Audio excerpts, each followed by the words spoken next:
მადლობა წარდგენისთვის. ერთი პატარა განცხადება თუ შესწორება, არ ვიცი რა დავარქვათ. მე ინტერნეტში ვნახე გამოქვეყნებული რეკლამა, ალბათ ეს ექვია, თეოლოგი და მე ჩემი სახელი დაგვარი. მინდა ყველას წინაშე გამოაცხადო, თეოლოგად ნამდვილად არ მიმაჩნია თავი. თეოლოგი იგივე ღვთისმეტყველია, მოგეხსენებათ ქართული თარგმანი, ეკლესიის ისტორია მიცის სულ 3 თეოლოგი. ასე რომ მეოთხეც ჩემ თავს ვერ დავასახელებ, ჯობია ძველი ათქვის პედაგოგი. სხვების თუ ასე დავამახსოვრდები სხვებსაც, ასე ალბათ აჯობებს. ასე რომ თეოლოგობაზე პრეტენზია არ აქვს, ხამთავითვე თავიდანვე ამით მინდა დავიწყო. ეხლა რაც შეეხება ჩვენი დღევანდელი საუბრის თემას. პირველ რიგში უნდა გითხრათ, რომ არის ძალიან სპეციფიური საკითხი. არ ვიცი, რამდენად შეუძლებ თქვენ დაინტერესებას. ძირითადად არსებითად ამ თემებზე საუბრობენ სასულიერო სასწავლებლებში. ესე საჯარო ლექციისთვის რამდენად საინტერესო გამოდგება, ეს უკვე თქვენთვის მომინდია ვნახოთ. მაგრამ რადგან თემა ასეთი დავიწყოთ და პირველ რიგში, სანამ უშუალოდ მესიანურ წინასწარმეტყველებებზე გადავალთ, მე მინდა ერთგვარ შესავალი ნაწილი წარმოგიდგინოთ, რომ გავიგოთ ვინ არიან ეს ადამიანები, რა არის მათი ფუნქცია, რატო გამოდიან ისინი ზოგადად ასპარეზზე, რა არის ის მთავარი და არსებითი, რასაც ისინი საუბრობენ, წერენ და ასე შემდეგ, თუ ზოგადი ნაწილი არ წაუმძღვარეთ ამ მთავარ სათქმელს, ანუ მესიანურ წინასწარმეტყველებში შეიძლება ბევრი რამე გავუგებარიოს. და მოდი დავიწყოთ ისტორიით, რაც მე მგონი ჩვენთვის მეტნაკლებად ცნობილია, მე აქ სასულიერო სასწავლებლის სტუდენტებსაც ვხედავ და მათთვის ალბათ უფრო მეტად, როგორ ვითარდებოდა მოვლენები, ბიბლია როგორ აღვიძებს ამ ყველაფერს. მოგლეთ, ვითარება ასეთია, პირველივე თავებიდან, როგორც წმინდა წერილისა ვგებულობთ, ღმერთმა შექმნა 64 ედემი, რაც შვებად ითარგმნება და ეს ედემი მდებარეობდა აღმოსავლეთში. ედემში მან დაამკვიდრა 2 ადამიანი, ესენი არიან ადამი და ევა. გარკვეული მცნებები განუსაზღვრა მათ, ორი ხის შესახებ არის თხრობა, რომლებიც 64-ის ცენტრში მდებარეობენ, რომ ერთ-ერთი ხის შეხების უფლება და ნაყოფის მიღების უფლება მათ არ ჰქონდათ. თუ კი ამას მოიმოქმედებდნენ ისინი, ანუ მიიღებდნენ ამ ნაყოფის ხეს, კეთილისა და ბოროტის შეცნობის ხე ასე ეწოდება, მაშინ სიკვდილით მოკვდებოდნენ. ასეთი სიტყვებია მითითებული, ძალიან საინტერესო. სიკვდილით მოკვდები რას უნდა ნიშნავდეს? საკმარისია მოკვდები რო უთხრა ადამიანს არა, მაგრამ ხაზგასმა და ეს არ არის შემთხვევითი, ამას თავისი განმარტება სჭირდება, ნათქვამია რომ სიკვდილით მოკვდები და ამაზე ორიოდე სიტყვით ოდნავ მოგვიანებით. ჩვენი პირველ მშობლები, ასე ქვიათ მათ, ადამსა და ევას, ღვთისმცნებას უგულებელ ყოფენ, ისინი არ ღვევენ ამ მცნებას და ადამიანურ ბუნებაში შემოდის სრულიად საპირისპირო თვისებები, რითიც ღმერთს ადამიანი არ გაუჩენია. ჩვენ თუ ვნახავთ დოგმატური სახელმძღვანელოების აი ამ ნაწილს, სადაც ამ საკითხებზეა ლაპარაკი, ის თვისებები, რაც მე ახლა ვახსენე, რითიც ღმერთს ადამიანი არ შეუქმნია და მერე შეიძინა მან დაცემის შედეგად, ძირითადად სამი რამით ფორმულირდება. ჩამონათვალში 3 ტერმინია მოხსენიებული. ეს არის პირველი, ადამიანური ბუნება შეიქმნა მოწყვლადი, ადამიანური ბუნება გახდა ხრწნადი და ადამიანური ბუნება შეიქმნა მოკვდავი. ეხლა შეიძლება ტერმინმა მოწყვლადობამ დაგაბნიოთ, გასაგები რო გახდეს, მოწყვლადობაში იგულისხმება ის, ყველა ჩვენთაგანს გამოცდია, სხვადასხვა სახის სნეულებები, უძმდურებები, ტკივილები, რაც ალბათ არ არის ჩვენთვის უცხო, აი ეს გულისხმობს მოწყვლადობას. ის რომ მაგალითად ჩვენ გავიკვეთ, მაგალითად შეიძლება მოხდეს ისე რომ რაღაც შემთხვევით ადამიანმა გაიკვეთოს სხეულის რომელიმე ნაწილი, სისხლი გარდამოდინდება, ესეც მოწყვლადობას გულისხმობს. ის რომ მაგალითად ადამიანმა შეიძლება ჯვარი ყოლას გწერია სხეულის რომელიმე ორგანო დაკარგოს, ან ოპერაცია, ან რაღაცა ტრავმული შემთხვევით, ესეც მოწყვლადობაში იგულისხმება. ესე იგი, პირველქმნელი ადამიანი, რის თქმა მინდოდა, იყო მოუწყვლელი, ანუ უვნებო, ანუ ტკივილგანუცდელი და ცოდვით დაცემის შედეგად ეს ყველაფერი საპირისპირო თვისებით იცვლება. იმ თვისებით, რაც ღმერთისგან შექმნილი ადამიანისთვის უცხო იყო, ანუ მოწყვლადი ხდება. მეორე თვისება ხრწნადობა, ახლა მეტნაკლებად ყველასთვის გასაგებია, ყველაზე კარგად ეს თვისება სადაჩანს. აი როცა გარდაიცვლება ადამიანი, მისი სხეულისაგან აღარაფერი აღარ რჩება, მოგეხსენებათ ერთადერთი რაც შეიძლება საუკუნეების შემდეგ აღმოაჩინოთ ძვლებია. მისი სხეული განქარდება იმ გაგებით, რომ როგორც ამას ეკლესია გვასწავლის, იხრწნება, ანუ სტიქიონებად მიიქცევა. ადამიანის სხეული სტიქიონებისგან შედგება, ცეცხლი, მიწა, წყალი და ჰაერი და გარდაცვალების მერე დაიყოფა აი ამ 4 ნაწილად 4 სტიქიონად და ყველა სტიქიონი ამ ძირითად მასა სტიქიონებისას კვლავ უბრუნდება, რისგანაც თანაშეგვამოვნებული იყო სხეული ადამიანის. და მოკვდავობა ეს ჩვენთვის ძალიან მარტივი ამბავია, უამრავი ადამიანი ალბათ პირადადაც გვინახავს ყოფილვართ გასვენებაში თუ სამძიმარზე, აი ეს თვისებები ადამიანისთვის იყო უცხო, მაგრამ სამივე თვისება რაც ჩვენ ჩამოვთვალეთ, მაინც დაკავშირებული არის ხორციელ ბუნებასთან. მაშინ, როდესაც ადამიანი არის წარმოდგენილი 2 ბუნებით, აი ნებისმიერი ჩვენთაგანი, ვინც ჩვენ შემდეგ დაიბადება, ვინცაც ჩვენამდე უცხოურია, საკუთარ თავში 2 ბუნებას ატარებს. და ეს ბუნებები რომელი და რომელია? ერთი ხორციელი ბუნება და მეორე სულიერი ბუნება. ჩვენთვის სახილველი, აი ხელშესახები, რასაც ჩვენ ხედავთ, ეს არის ხორციელი ბუნება, იმიტომ რომ ერთმანეთს უყურებ და ხორციელი ბუნება ნივთიერია და ნივთიერება არის სახილველი. მაგრამ სულიერი ბუნება ადამიანის თვალთათვის უცხოა. ჩვენ ვერ ხედავთ. ხშირ შემთხვევაში თუ ადამიანი არ ჩაუღრმავდა ქრისტიანული ცხოვრებით, არ მოხდა მისი გამართვა, საკუთარ სულსაც ვერ შეიმეცნებს და მით უმეტეს სულს ვერ დაინახავს. რისი თქმა მინდოდა, ცოდვით დაცემის შედეგად ეს სამი თვისება, რაც ხორციელმა ბუნებამ შეიძინა, მხოლოდ ამით არ სრულდება. დაზიანდა ადამიანის სულიც. და დაზიანდა რა გაგებით, ღვთის ხატად და მსგავსად შექმნილი ადამიანი, აი ამ ხატებასა და მსგავსებას იმ სახით, როგორც ღმერთისაგან იყო იგი გამოსული აღარ ატარებს. ესე იგი, მარგალიტი, მამებს მოაქვს მაგალითი, ძვირფასი მარგალიტი, როდესაც მას ნახავ, ყველანაირად ანათებს და თვალისთვის სასურველია, გიხარია, ხალისობ, როცა ამ ყველაფერს ხედავ, მაგრამ საკმარისია ტალახში ჩააგდო, ის კი მარგალიტია, ისევ თავის თვისებას ინარჩუნებს, მაგრამ ის ბრწყინვალება, ის დიდებულება, რაც მას მანამდე ჰქონდა, აღარ გააჩნია. აი ამ ვითარებაში აღმოჩნდა ადამიანი, გასაგები რომ იყოს ეს მაგალითია მოხმობილი. ესე იგი, ადამიანური განმსჯელობის უნარი, რაც სულის თვისება დაიბინდა, თუ კი მანამდე ღმერთისთვის უთქვამს კაცს გული და 64-ში თქვენ გახსოვთ ალბათ საუბარი, უფალი მოდის ადამიანთან, სოხრის ჟამს და ეს არაერთხელ მეორდება, ადამი მასთან ურთიერთობაში შედის. შემდეგ კვლავ მოდის უფალი მასთან, კვლავ ურთიერთობაში შედის და აი როგორც კი ცოდვით დაეცა ევაც და ადამიც, ევასაგან იწყება და მერე ადამის, თუმცა აქ არის გულისხმობა, რომ ევა მხოლოდ პასუხისმგებელი. გაცილებით უფრო დიდი პასუხისმგებლობა ადამიანს აკისრია, რადგან მისგან არის ევა შექმნილი და მისგან უნდა გასწავლულიყო, ანუ ადამიანისგან უნდა გასწავლულიყო გაცილებით უფრო ღრმად ევა. აი როგორც კი დაეცა ცოდვით ერთიც და მეორეს და ღმერთი მოვიდა მათთან ისევ მწუხრზე, მათ რა მოიმოქმედეს. აი დაცემა ძალიან კარგად ჩანს სულის შემთხვევაში, აი ამ ვითარებაში. თუ კი მანამდე გული უთქვამ და სიხარულით მიიჩქარიან, აი ვიღაცა რო გიყვარს, ვიღაცას რო აფასებს, ძვირფასია შემდგომში, მასთან შეხვედრის ერთი სული გაქვს, როდის დადგება ის დრო და ჟამი. მაგრამ აი ეს ადამიანი, ეხლა მაგალითი მოგვაქვს, თუ დაკარგავს შემთვის ფასს და უკვე აღარ არის ძვირფასი, შეხვედრის სურვილი და ურთიერთობის სურვილი მასთან არ აქვს. და ეს ხდება 64-ში, მათ უკვე სურვილი იმისა, რომ ღმერთთან ურთიერთობაში შევიდნენ, არ აქვს. და შესაბამისად ხდება ის, რომ ადამი და ევა, ანუ ორივე ჩვენი პირველმშობლების 64-დან განიდევნებიან. და კაცობრიობის ისტორიაში იწყება ახალი ეტაპი. ეტაპი, რასაც ქვია სულიერი სიკვდილის ეტაპი, ის სიტყვები სხვათა შორის, რაც ჩვენ თქვით, სიკვდილით მოკვდები, ორგზის ხსენებამ ერთი და იგივე ტერმინის ამას გულისხმობდა, რომ თუ კი ადამი ცოდვას ჩაიდენდა, ესე იგი მცნებას დაარღვევდა, მის ფიზიკურ ბუნებასაც შეეხებოდა სიკვდილი, ესე იგი ხორციელ ბუნებას და ასევე შეეხებოდა სიკვდილი სულიერ ბუნებას. სულიერი სიკვდილი მყისვე დადგა, როგორც ამას ეკლესია გვასწავლის, აი ხორციელ სიკვდილს გარკვეული დროის შედგომა უნდა დაქვემდებარებოდა, როგორც ერთი ისე მეორე. და ეს ასეც მოხდა. გაცილებით ჩვენზე დიდხანს იცოცხლეს მათ, ჩვენ თუ ისტორიას გავიხსენებთ ბიბლიურ თხრობას, მაგრამ მიუხედავად ამ ხანგრძლივი ცხოვრებისა, რაღაცა დროს ისინი გარდაიცვალა და ნებისმიერი ადამიანი ამ გარდაცვალებას ექვემდებარება, მარადიული ამ სოფელში არავინ არ არის, არა? ძველი აღთქმის ეპოქა რითი სხვაობს ახალი აღთქმის ეპოქისაგან სულიერად. გარეგნულად შეიძლება ბევრი ისეთი განსხვავება ჩვენ ვერ ვნახოთ, ტექნიკას თუ არ ავიღებთ, მაგრამ აი სულიერად რა განსხვავება?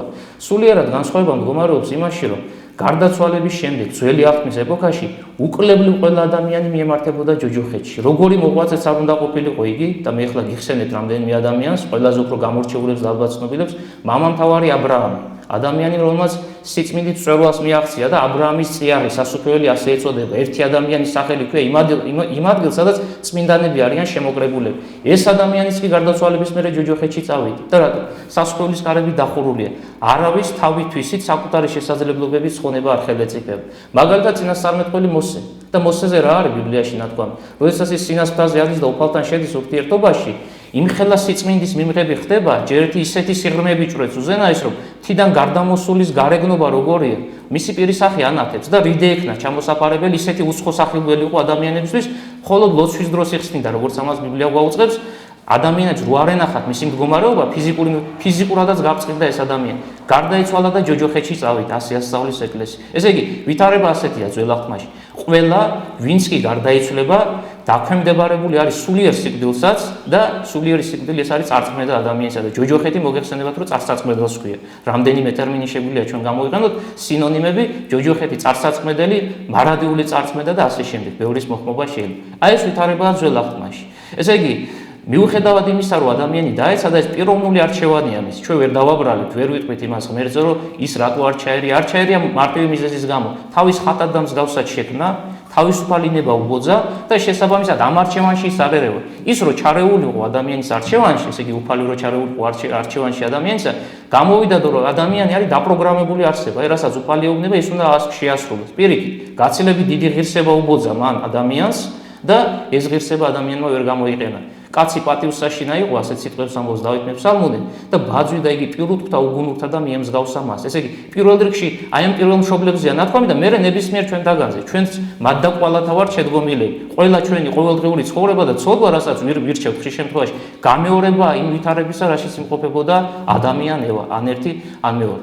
მოკლედ, ახლა ცოტა თემას დავუახლოვდეთ, ძალიან შორს წავედით, იმიტომ რომ ისეთ საინტერესო სასაუბრო საკითხებია, რომ აქ ძალიან ბევრი მიმართულებაა და ძალიან ხშირად ხდება გადახვევა არსებით და მთავარი საკითხი და რისი თქვა გვინდოდა. ძველი აღთქმის პირობები ასეთია. ადამიანს თავისი ძალებით გადარჩენა არ შეუძლია, თუნდაც ანგელოზი უძლურია იმისთვის, რომ ადამიანი ცხონებაში მიიყვანოს, ესე იგი წარსატყმელიდან ამოიყვანოს და ცხონებულთა წიაღი გახსნას და ეგ შეიყვანოს, ამიტომაც აუცილებლობად დგება დღის წესრიგში, რომ ისეთი რამ ახსრულდეს, რითიც შეიმუსრება ჯოჯოხეთის ბჭენი და იქ მყოფ ადამიანებს, იმ ადამიანებს, ვინც ღმერთის მეძიებლები არიან და არა ყველას, გაეხსნეს სასופველი ცათა და მოხდეს მათი შეყვანა. ეს როგორ უნდა მომხდარიყო? ერთადერთი გზა, როგორც ამას ეკლესია და საეკლესიო განმარტებები გვასწავლიან, ერთადერთი გზა, სხვა გზა არ არსებობდა, ეს იყო ღმერთის განკაცება. ესე იგი, შემოქმედი, ვინც ამხელა სამყარო შექმნა, რომელმაც ნებისმიერი ჩვენთაგანი შექმნა, ღმერთია შემოქმედი ყოველივესი, უნდა განკაცებული სახით მოსულიყო წუთისოფელში. და ის მთელი ძველი აღთქმის ისტორია, ეს არის საფრთხო განგებულება, მზადება იმისათვის, რომ ღმერთი განკაცებული სახით მოვიდეს წუთისოფელში. მაგრამ მოგეხსენებათ, რომ ადამი და ევა შემდგომ კაცობრიობა მრავლდება. ჩვენ ვიცით სამი შვილის სახელი მისი, არა? კაინი, აბელი და სეითი. მიუხედავად ამისა, იქვე ბიბლიაში ნათქვამია, რომ ამ სამი შვილის გარდა მას ჰყავდა ქალები, ესე იგი ასულები და ვაჟები. აი გამრავლება კაცობრიობისა მოხდა დაძმების შეუღლების შედეგად. და ეს მაშინ ჩვეულებრივი მოვლენა სხვანაირად კაცობრიობა ვერ გამრავლდებოდა. ყველანი ისინი ადამიანისაგან და ევასგან შობილები არიან, თუ ურთიერთთან ხორციელი კავშირი გზით არ გამრავლდნენ, ბუნებრივია რომ ჩვეულებრივად სიმრავლე ადამიანების აღარ იქნება. აი ამიტომაც ეს დაშვებული იყო, როგორც უკვე ვთქვით, და ხდება კაცობრიობის გამრავლება. კაცობრიობა რომ მრავლდება, მე ბაბილონის გოდოლის ისტორია, გაყოფა ენებისა წარმოდგება უკვე მრავალი ტომი, მრავალი ეთნიკური სხვადასხვა ჯგუფი, ასეთი ეთნიკური ჯგუფები ქმნიან თავიანთ სახელმწიფოებს, თავიანთ ქვეყნებს და ბუნებრივია ხშირ შემთხვევაში ერთმანეთთან დაპირისპირება აქვს, ერთმანეთთან ცუდი ურთიერთობა აქვს, საით მივყავს ახლა საუბარი. აი იმისთვის რომ ღმერთი განკაცებულიყო, თვითონ განკაცება რას ნიშნავს ტერმინი? განკაცება ნიშნავს იმას, რომ ღმერთი ადამიანის სახით უნდა მოვიდეს წუთისოფელში. ესე უზენაესი არსება ღებულობს ადამიანურ ბუნებას და ჩვენ შორის უნდა დამკვიდრდეს. აი ჩვენში, ჩვენ გვერდით უნდა იმყოფებოდეს. ბუნებრივია ეს ადამიანის საშუალებით უნდა მოხდეს. ეს სასწაულებრივად იმ გაგებით, რომ მამაკაცის გარეშე მოხდება, მამაკაცის შარევის გარეშე, ესე იგი შეუღლების გარეშე, მაგრამ ადამიანის საშუალებით მაინც უნდა მოხდეს. ესე იგი ვიღაცამ უნდა შვას და ეს ვიღაცა ამ შემთხვევაში ჩვენთვის ცნობილი არის ყოვლადწმინდა ღვთისმშობელი. ესე იგი შესაბამისად, დედამიწაზე უნდა მომზადდეს წიაღი იმისთვის, რათა ამ წიაღში უპირველეს ყოვლისა დაიბადოს ისეთი ადამიანი, ვინც საკუთარ თავში ღმერთს დაიტევს. და ეს ადამიანი არის წერილმაც ვახსენეთ ყოვლადწმინდა ღვთისმშობელი. მაგრამ ღვთისმშობელი რომ იშვას, ღვთისმშობელი რომ მოევლინოს ჩვენ სამყაროს, ჩვენ წუთისოფელს, არა, ვითომ ძველ აღთქმაში ვარ და ჯერჯერობით ეს არ მომხდარა. ამისთვის საჭიროა რაღაცა ეთნიკური ჯგუფის არსებობა, ის ვიღაცას უნდა ეკუთვნოდეს, არა, რომელიღაცა გენეტიკური მოდგმის წარმომადგენელი უნდა იყოს. აი ღმერთმა ძველი აღთქმის პირობებში აი ამ მრავალ ტომსა და ეთნოს შორის გამოარჩია ერთი ერი და ეს არის იუდეველი ერი, ებრაელი ერი, რომელსაც ჩვენ ვიცით ტერმინოლოგიურად რა ქვია, რჩეული ერი ასე ეწოდება და რჩეულობა რას გულისხმობს? უფალმა აი ამ უამრავ ხალხს შორის, უამრავ ეთნიკურ ჯგუფებს შორის მხოლოდ ამ ერს მოუხმო. ეხლა კითხვა ისმის ასეთი, რატომ მაინც და მაინც ებრაელი ერი? აი ვიღაცა სიტყვაზე სხვა ერის წარმომადგენელი, მე რა დავაშავე? აი მეც რო გამცხადებოდა სინასწრაფზე რჯული, ამით არ მივიღებდი აი ამ მოძღვრებას? ჩვენ ყველაზე კაი პასუხი მაინც მე რაც შემხედრია, ყოველ შემთხვევაში გვაქვს წმინდა დიონისე არეოპაგელის მოძღვრებაში, მან დაწერა არეოპაგետული კორპუსი, ასე ქვია, 5 ნაწილისაგან შედგება, იქ ის მსჯელობს ამ საკითხზე და ასეთი მითითება აქვს, რომ ძველი აღთქმის პირობებში ერთადერთი ერი, ერთადერთი ხალხი, ეთნოსი, რომელიც ჭეშმარიტი ღმერთის, ერთი ღმერთის შესახებ მოძღვრებას მიიღებდა, ეს იყო იუდეველი ერი. სხვა ხალხი ამას არ მიიღებდა. ამიტომაც ღმერთი ფუჭად არ დამაშრალობს, ის ვინც მის მოძღვრებას არ მიიღებს, მას საკუთარ თავს არ უცხადებს და უცხადებს მხოლოდ მათ, ვინც მზად არის რომ მოძღვრება ერთი ღმერთის შესახებ დაიტიოს. თქვენ გაიხსენეთ ახლა მეტნაკლებად ალბათ შეხებიხართ ძველი აღთქმის პირობებში როგორი ვითარებაა. აი თუნდაც ასურეთის იმპერია, ბაბილონის იმპერია, მერე საბერძნეთი, რომის იმპერია, ცოტა უფრო შორს წავიდეთ.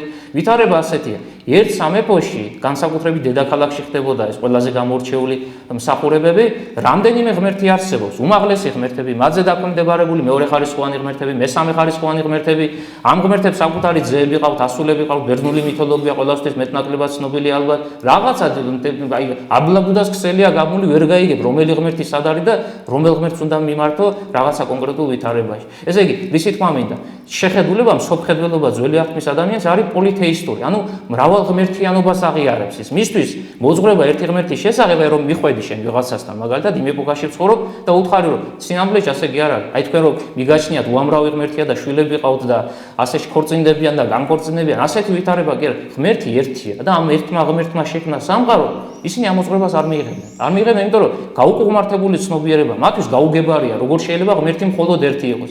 აი ამიტომაც უფალმა გამოირჩია ის ხალხი, ის ერი, ვისთვისაც ეს მოძღვრება მეტნაკლებად დასატევი იქნება. მათაც უჭირდათ და ისტორია რომ ნახოთ ებრაელებისა, უფალმა საკუთარი თავი გაუცხადა, მაგრამ მთელი ამ ძველაღთმისეული ისტორიის მანძილზე ჩვენ ვხედავთ გამოვლინებებს, როგორ მიიჩქარიან ისე წარმართული შეხედულებებისკენ, მაგრამ მაწიახში არის ესეთი ხალხი, განსაკუთრებული ხალხი, მოღვაწეობით გამორჩეული ხალხი, ვინც მთელი სიღრმით იმეცნებს აი ამ სწავლებას მოძღვრებას, რომელიც უფალმა სინათლეზე გააცხადა. მოკლედ, მივედით უკვე მე მგონი ამ წინასწარმეტყველებამდე, უფალმა გამოირჩია ეს ერი, გამოიყვანა ისინი ეგვიპტის ტყვეობიდან მოსე წინასწარმეტყველის საშუალებით, ეს არის მე-14-მე-13 საუკუნეების მიჯნა ძველი წელთაღრიცხვისა და ისინი მიდიან აღთქმული ქვეყნისკენ. გაცხადება საკუთარი თავისა ხდება სინას მთასთან და გაცხადება რითი მოხდა? 10 მცნება მისცა უფალმა იუდეველს ერს. ეს ისეთი შემაძრწუნებელი სანახაობა იყო. ხალხმა უთხრა მოსეს რომ ჩვენ არ გვინდა მეტჯერ რომ მოვისმინოთ მისგან რამე. აი შენ ადი სინას მთაზე, შენ მიიღე ყველაფერი, რასაც ის გაუწყებს, ჩვენ გვითხარი და ჩვენ ყველაფერს დაგიჯერებთ. ისე განიცადეს, ცეცხლი იყო მოდებული, რაღაცა ხუხილის ხმა იყო, როდესაც უფალი ეცხადებოდა და აი ამ ყველაფერმა დიდი შიში გამოიწვია და ეხლა ისე ხუხილის ხმა რო გაიგო, ისე შეძრწუნდები ადამიანი და თან მით უმეტეს ღმერთის გამოცხადება. ეს ჩვეულებრივი ხუხილი კიდე ბუნებრივი მოვლენა. რისი თქმა მინდოდა. მოკლედ, ებრაელი შედის აღთქმულ მიწაზე და იწყება უკვე ახალი ეტაპი მათი ცხოვრებისა. ეს რას გულისხმობს? მას უკვე საკუთარი სამშობლოა. იქ ადგილობრივი მოსახლეობა აღარ არის, ისინი მოკლედ ტოვებენ ამ საკუთარ საცხოვრებელს სხვადასხვა ძალისმიერი მეთოდებით, იუდეველთაგან გამოყენებულით და აი ამ მიწას, აღთქმულ მიწას, ასე ქვია, იმკვიდრებს იუდეველი. სხვადასხვა ეს გარკვეულწილად მათი საკუთრება იყო. აი მამამთავარი აბრაამი, აბრაამი, ისააკი, იაკობი და მათი შვილები აქ ცხოვრობდნენ ამ აღთქმულ მიწაზე და შემდეგ უკვე, როდესაც გადადიან ეგვიპტეში, გადის 4 საუკუნე ტყვეობისა, იქ ისინი ერატყალებდებიან და უბრუნდებიან იმ პირველად საცხოვრებელს, სადაც თავის დროზე შორეული წინაპრები მათი იმყოფებოდნენ. ანუ 4 საუკუნოვანი წყვეტა მოხდა და მერე დაუბრუნდნენ კვლავ საკუთარ საცხოვრებელს. აი აქ უკვე იწყება ახალი ეტაპი იუდეველის ცხოვრებისა, მათ საკუთარი სახელმწიფო აქვთ და ჩვენ ვიცით პირველი ეტაპი, თუ როგორ ხდებოდა ერის მართვა. ესე ერი თავისით ვერ იცხოვრებს. მას ყოველთვის სჭირდება ვიღაცა ესეთი, ვინც წინ წაუძღვება რა, რაღაცა მოვლენებს დაგეგმავს, მტრის შემოსევა თუ მობილიზებას გაუკეთებს მოსახლეობას. აი ასეთ ხალხა ჩვენ გვევლინება მსაჯულები, ეს არის მსაჯულების ეპოქა, დაახლოებით გრძელდება 2 საუკუნის მანძილზე. ესე იგი მე-13 საუკუნეში ისინი აღთქმულ მიწაზე შევიდნენ და მე-11 საუკუნემდე მსაჯულთა ხანა გაგრძელდა. მსაჯულთა ფუნქცია არსებითი და მთავარი არის ის, რაც მე თქვენ გითხარით. აი მტერი რო წამოვა, ეხლა ვიღაცამ თუ ჩვენ ხელმძღვანელობა არ გაგვიწია, ვერ გავიგებთ რა გავაკეთოთ. ხო გჭირდება რა ორგანიზება, რაღაცა ვიღაცამ უნდა გვითხრას, რომ აქ შევიკრიბოთ, ზოგი იქ უნდა განაწილდეს, ზოგი აქ უნდა განაწილდეს. ფუნქცია მსაჯულებისა ეს არის. ერის კეთილდღეობაზე ყოფითი გაგებით, ქვეყნიური გაგებით იზრუნონ, რომ ეს ერი მტრებისაგან არ იყოს შემოსვლილი. მაგრამ გადის ეს პერიოდი და უკვე ჩვენ შევდივართ ძველი წელთაღრიცხვის მე-11 საუკუნეში, როდესაც ებრაელმა ერმა მოითხოვა მეფე, მმართველად, მანამდე მათ მეფე არ ყავდათ და უფალი ამ სურვილს უსრულებს, იმიტომ რომ არ ძალმომრეობს ადამიანის პიროვნულ არჩევანზე და რიგით პირველი მეფე მოგეხსენებათ, რომ იყო საული. ეხლა მე-11 საუკუნე რატო ვახსენებ? აი მე-11 საუკუნე არის ის ჟამი, ის დრო, როდესაც მასიურად ებრაელების ცხოვრებაში ასპარეზზე გამოდიან ძველი აღთქმის წინასწარმეტყველები. წინასწარმეტყველი თვითონ ტერმინი, ალბათ მეტნაკლებად გვესმის, რასაც ნიშნავს, არის ადამიანი, ვინც წინ და წინ აცხადებს იმას, რაც მომავალში მოხდება. წინასწარმეტყველი არა, ბერძნული პროფიტის ასეთი ტერმინია, ებრაულში ხდება ტერმინი ნაბი. ყველა ეს ტერმინი ერთ და იგივე შინაარსის არის, ადამიანის მომავლის შესახებ მოძღვრებას აცხადებს. თუმცა ერთი რამე უნდა გითხრათ, წინასწარმეტყველება არ გულისხმობს მხოლოდ მომავლის გაცხადებას, როგორც ამას წმინდა გრიგოლ დიოლოგოსი ამბობს. წინასწარმეტყველება შეიძლება მოხდეს წარსულისა, ცოტა უცნაური მოვლენაა, მაგრამ შეიძლება იყოს აწმყოსთან დაკავშირებითაც. ესე იგი, სამ დროს მოიცავს თავის თავში ასეთი ადამიანი. ეხლა მაგალითი, ცოტა გაუგებარია, გიხარით, წარსულის წინასწარმეტყველება როგორ შეიძლება, რაც მოხდა ის ვიცი და როგორ ვიცინასწარმეტყველო. მაგალითად, წმინდა გრიგოლ დიოლოგოს, რომის პაპი იყო ერთ-ერთი განსაკუთრებული დიდი მოღვაწე, მოაქვს ასეთი შემთხვევა. როდესაც მოსცემ შესაქმე აღწერა, აი ბიბლიაში როგორ ვითარდებოდა პირველი 6 დღე შემდგომი მოვლენები, მან ეს საწინასწარმეტყველო სულით გადმოგვცა. გარდამოცემით მართალია მოვიდა მასთან რაღაცა ინფორმაცია, მაგრამ სრული სისავსით რომ არა საფრთხო სული, საწინასწარმეტყველო სული, ასეთი ტერმინი აქვს მას გამოყენებული, მოსე დეტალურად ამ ცნობას ჩვენ ვერ მოგვიტანდა. ესე იგი, დაბადების წიგნში ჩვენ ამ მოვლენებს ვერ წავიკითხავთ. აი ამ გაგებით მოსე წინასწარმეტყველი არის წარსულის წინასწარმეტყველი, თუმცა არა მხოლოდ, იმიტომ რომ მოსე მომავალის გააცხადა. რა შეიძლება აწმყოს შესახებ წინასწარმეტყველებას? იგი ის რაც ეხლა ხდება, როგორ უნდა ვიცინასწარმეტყველო. მას აქვს მოტანილი ბიბლიური ერთი მაგალითი, ასევე გრიგოლ დიოლოგოს. ეს არის ელისესთან დაკავშირებული მოვლენა. ელისე არის ელიას მოწაფე, ერთ-ერთი დიდი წინასწარმეტყველები, ერთის დიდია და მეორეს დიდია, ისრაელის სამეფოში მოღვაწეობდნენ ისინი. მოვლენები ასე ვითარდება. ასურეთიდან ჩამოდის ნეემან ასური, ასე ქვია ამ პიროვნებას, მეფის, ასურის მეფის ერთ-ერთი მხედართმთავარი, წარმოჩენილი ცნობილი პიროვნება, ავადარ კეთრით არის დასნეულებული. ისრაელში ჩამოდის. და ელისე წინასწარმეტყველი მას რაღაცას მეუთითებს, დინარეში უნდა ჩავიდეს, რამდენჯერმე უნდა მოხდეს მისი შთაფლა დინარის წყალში და შემდეგ განიკურნება, მართლაც ასე მოხდა. ეს ადამიანი სრულად განიკურნა, უყურნებელი სენისაგან განიკურნა, საინტერესო ეს არის, რომ მისი კეთრის სტადია იმ დონეზე იყო მისული, რომ წესით არ უნდა განკურნებულიყო ლოგიკურად, ქვეყნიური კანონების მიხედვით, მაგრამ განიკურნა ისეთი მოხარულია, ეხლა სიკვდილის პირას რო დგახარ, ხვალ უნდა გარდაიცვალო და რომ ჯანმრთელობით შეიმოსება, მთელი შენიშნობა გაგეხარდება ბუნებრივია, რაღაცით უნდა პატივისცეს ელისე წინასწარმეტყველს. ელისე ეუბნება მას, რომ მე არანაირი პატივისცემა არ მჭირდება, რადგან ეს კურნება ჩემი ხელით არ აღსრულებულა. ეს ამ კურნების ავტორი შემოქმედი უზენაესი ღმერთია და დაემშვიდობება მასთან შუამავლით, თვითონ პირადად არ ჩედის ურთიერთობაში, ნეემან ასური უკან ბრუნდება. მას გზაში გაეკიდება ელისეს მოწაფე, გეეზი, ასე ქვია ამ პიროვნებას, გაეკიდება რატო ვერცხლის მოყვარეობის სენმა დასძლია. ეს ნება მის გულში იყო, ძალიან კარგი ხელსაყრელი პირობა. თუ დაეწევა და ეტყვის, რომ აი ელისემ დამაბარა მცირეოდენი გადასახადი გამოართვი, დიდი სიხარული, რასაც ეტყვის 10 იმდენს გადაუხდეს. ის კაცი ისეთი გახარებული მიემართება უკვე. გზაში დაეწევა, ეტყვის ამას, რაც უკვე გითხარით და ის ადამიანი, როგორც ვთქვით, ძალიან დიდი კმაყოფილებით ამ თანხას გადაიხდის.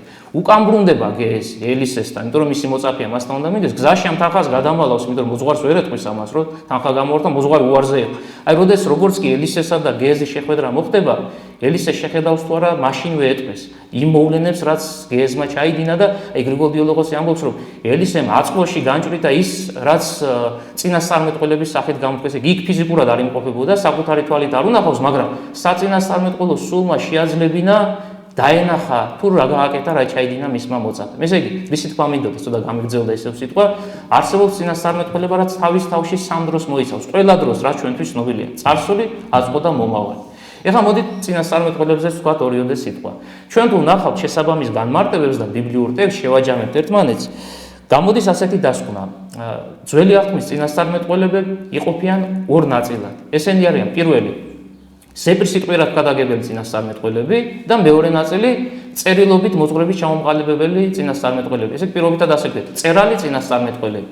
განსხვავება რა შემდგომარეობს, მე მგონი გასაგებია. ვიღაცას უფალმა ზეპირსიტყვიერი ქადაგება დაავალა და არ უთქვამს მისთვის, რომ ჩანაწერები გაეკეთებინა, მაგრამ ვიღაცებს დაავალა, რომ გარდა ზეპირსიტყვიერი ქადაგებს და ის რის შესახებაც ილაპარაკეს წერილობითაც ჩამოეყალიბებინა. ასეთი წინასწარმეტყველების რაოდენობა, ესე იგი წერალი წინასწარმეტყველების რაოდენობა, სულ ეკლესიის ისტორიამ, ძველმა აღთქმამ იცის, არც თუ ისე ბევრია, 16 ადამიანი, არც მეტი, არც ნაკლები, 16 კაცი, ვინც წერილობით ეს ყველაფერი აღმოსა. რაც შეეხება ზეპირად ქადაგებელ წინასწარმეტყველებს, იქ უამრავია, ვერც კი დავთვლით, არც კი ვიცი ჩვენ მათი რაოდენობა იმდენი არიან ისინი. ეხლა რა განსხვავებაა, საინტერესო ესაა, რატო დაავალა უფალმა ვიღაცას დაწერა და 16 კაცს ამ შემთხვევაში ვიღაცას უთხრა, რომ თქვენ ზეპირსიტყვიერად იქადაგეთ. და სხვათა შორის ეპოქაც წერალი წინასწარმეტყველები როდის შემოდიან ასპარეზზე ეს ცნობილია, ეს არის ძველი წელთაღრიცხვის მე-9 საუკუნე. მე-9-დან მოყოლებული მე-5-ე ჩათვლით ძველი წელთაღრიცხვისა. აი, ყველა საუკუნეში ზოგჯერ 2, ზოგჯერ 3, ზოგჯერ შეიძლება უფრო მეტიც ისინი ასპარეზზე გამოდიან, როგორც თქვით, ზეპირადაც ქადაგებენ და წერილობითაც ამ ყველაფერს აღმოსხავენ. აი, ვიდრე რა განსხვავებაა მწერლებსა და არამწერლებს შორის, პირობითად უკვე გესმით თქვენ ეს რას ნიშნავს.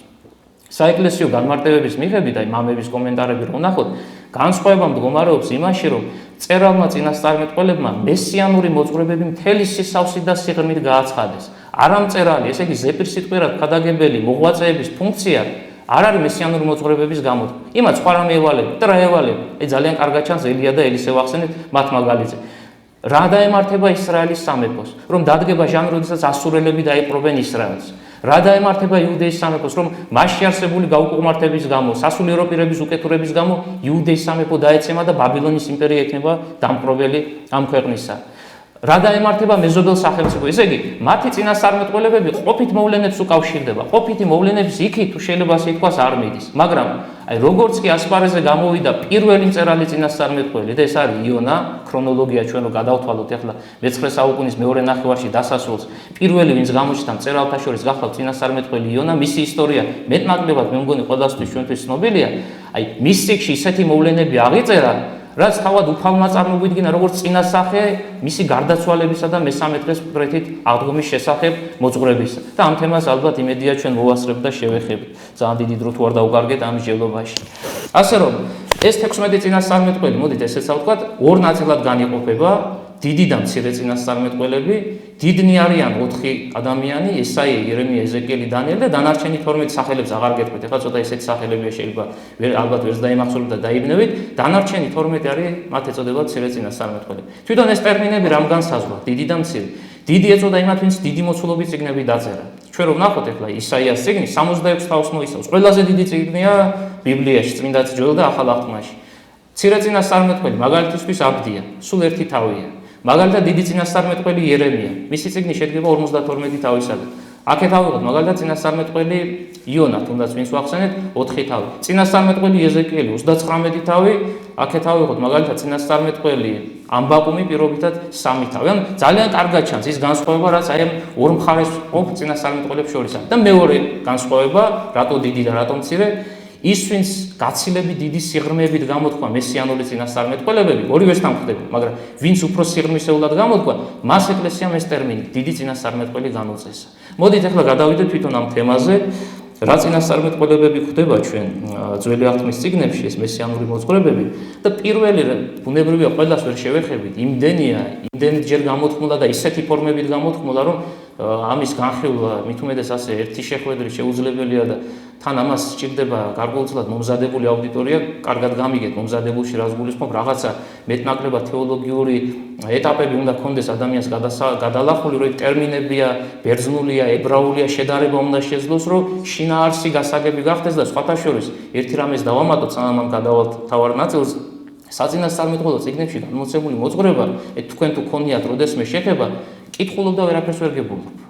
რაღაცას კითხულობ, ეხლა ისტორიულ ამბავს როცა კითხულობ, რაღაც წაიკითხავ, ვიღაცამ რო გითხრას რა წაიკითხე, იმას მოუყვები თავისუფლად, ეს სირთულეს არ წარმოადგენს, მაგრამ საწინასწარმეტყველო წიგნები შეიძლება თავიდან ბოლომდე გახვიდე მთელი წიგნი. ვიღაცა რო შეგეკითხოს, აბა ამიხსენი რა წერია, ვერ გადასცემ. გადაცემას არ ექვემდებარებ. და რატო?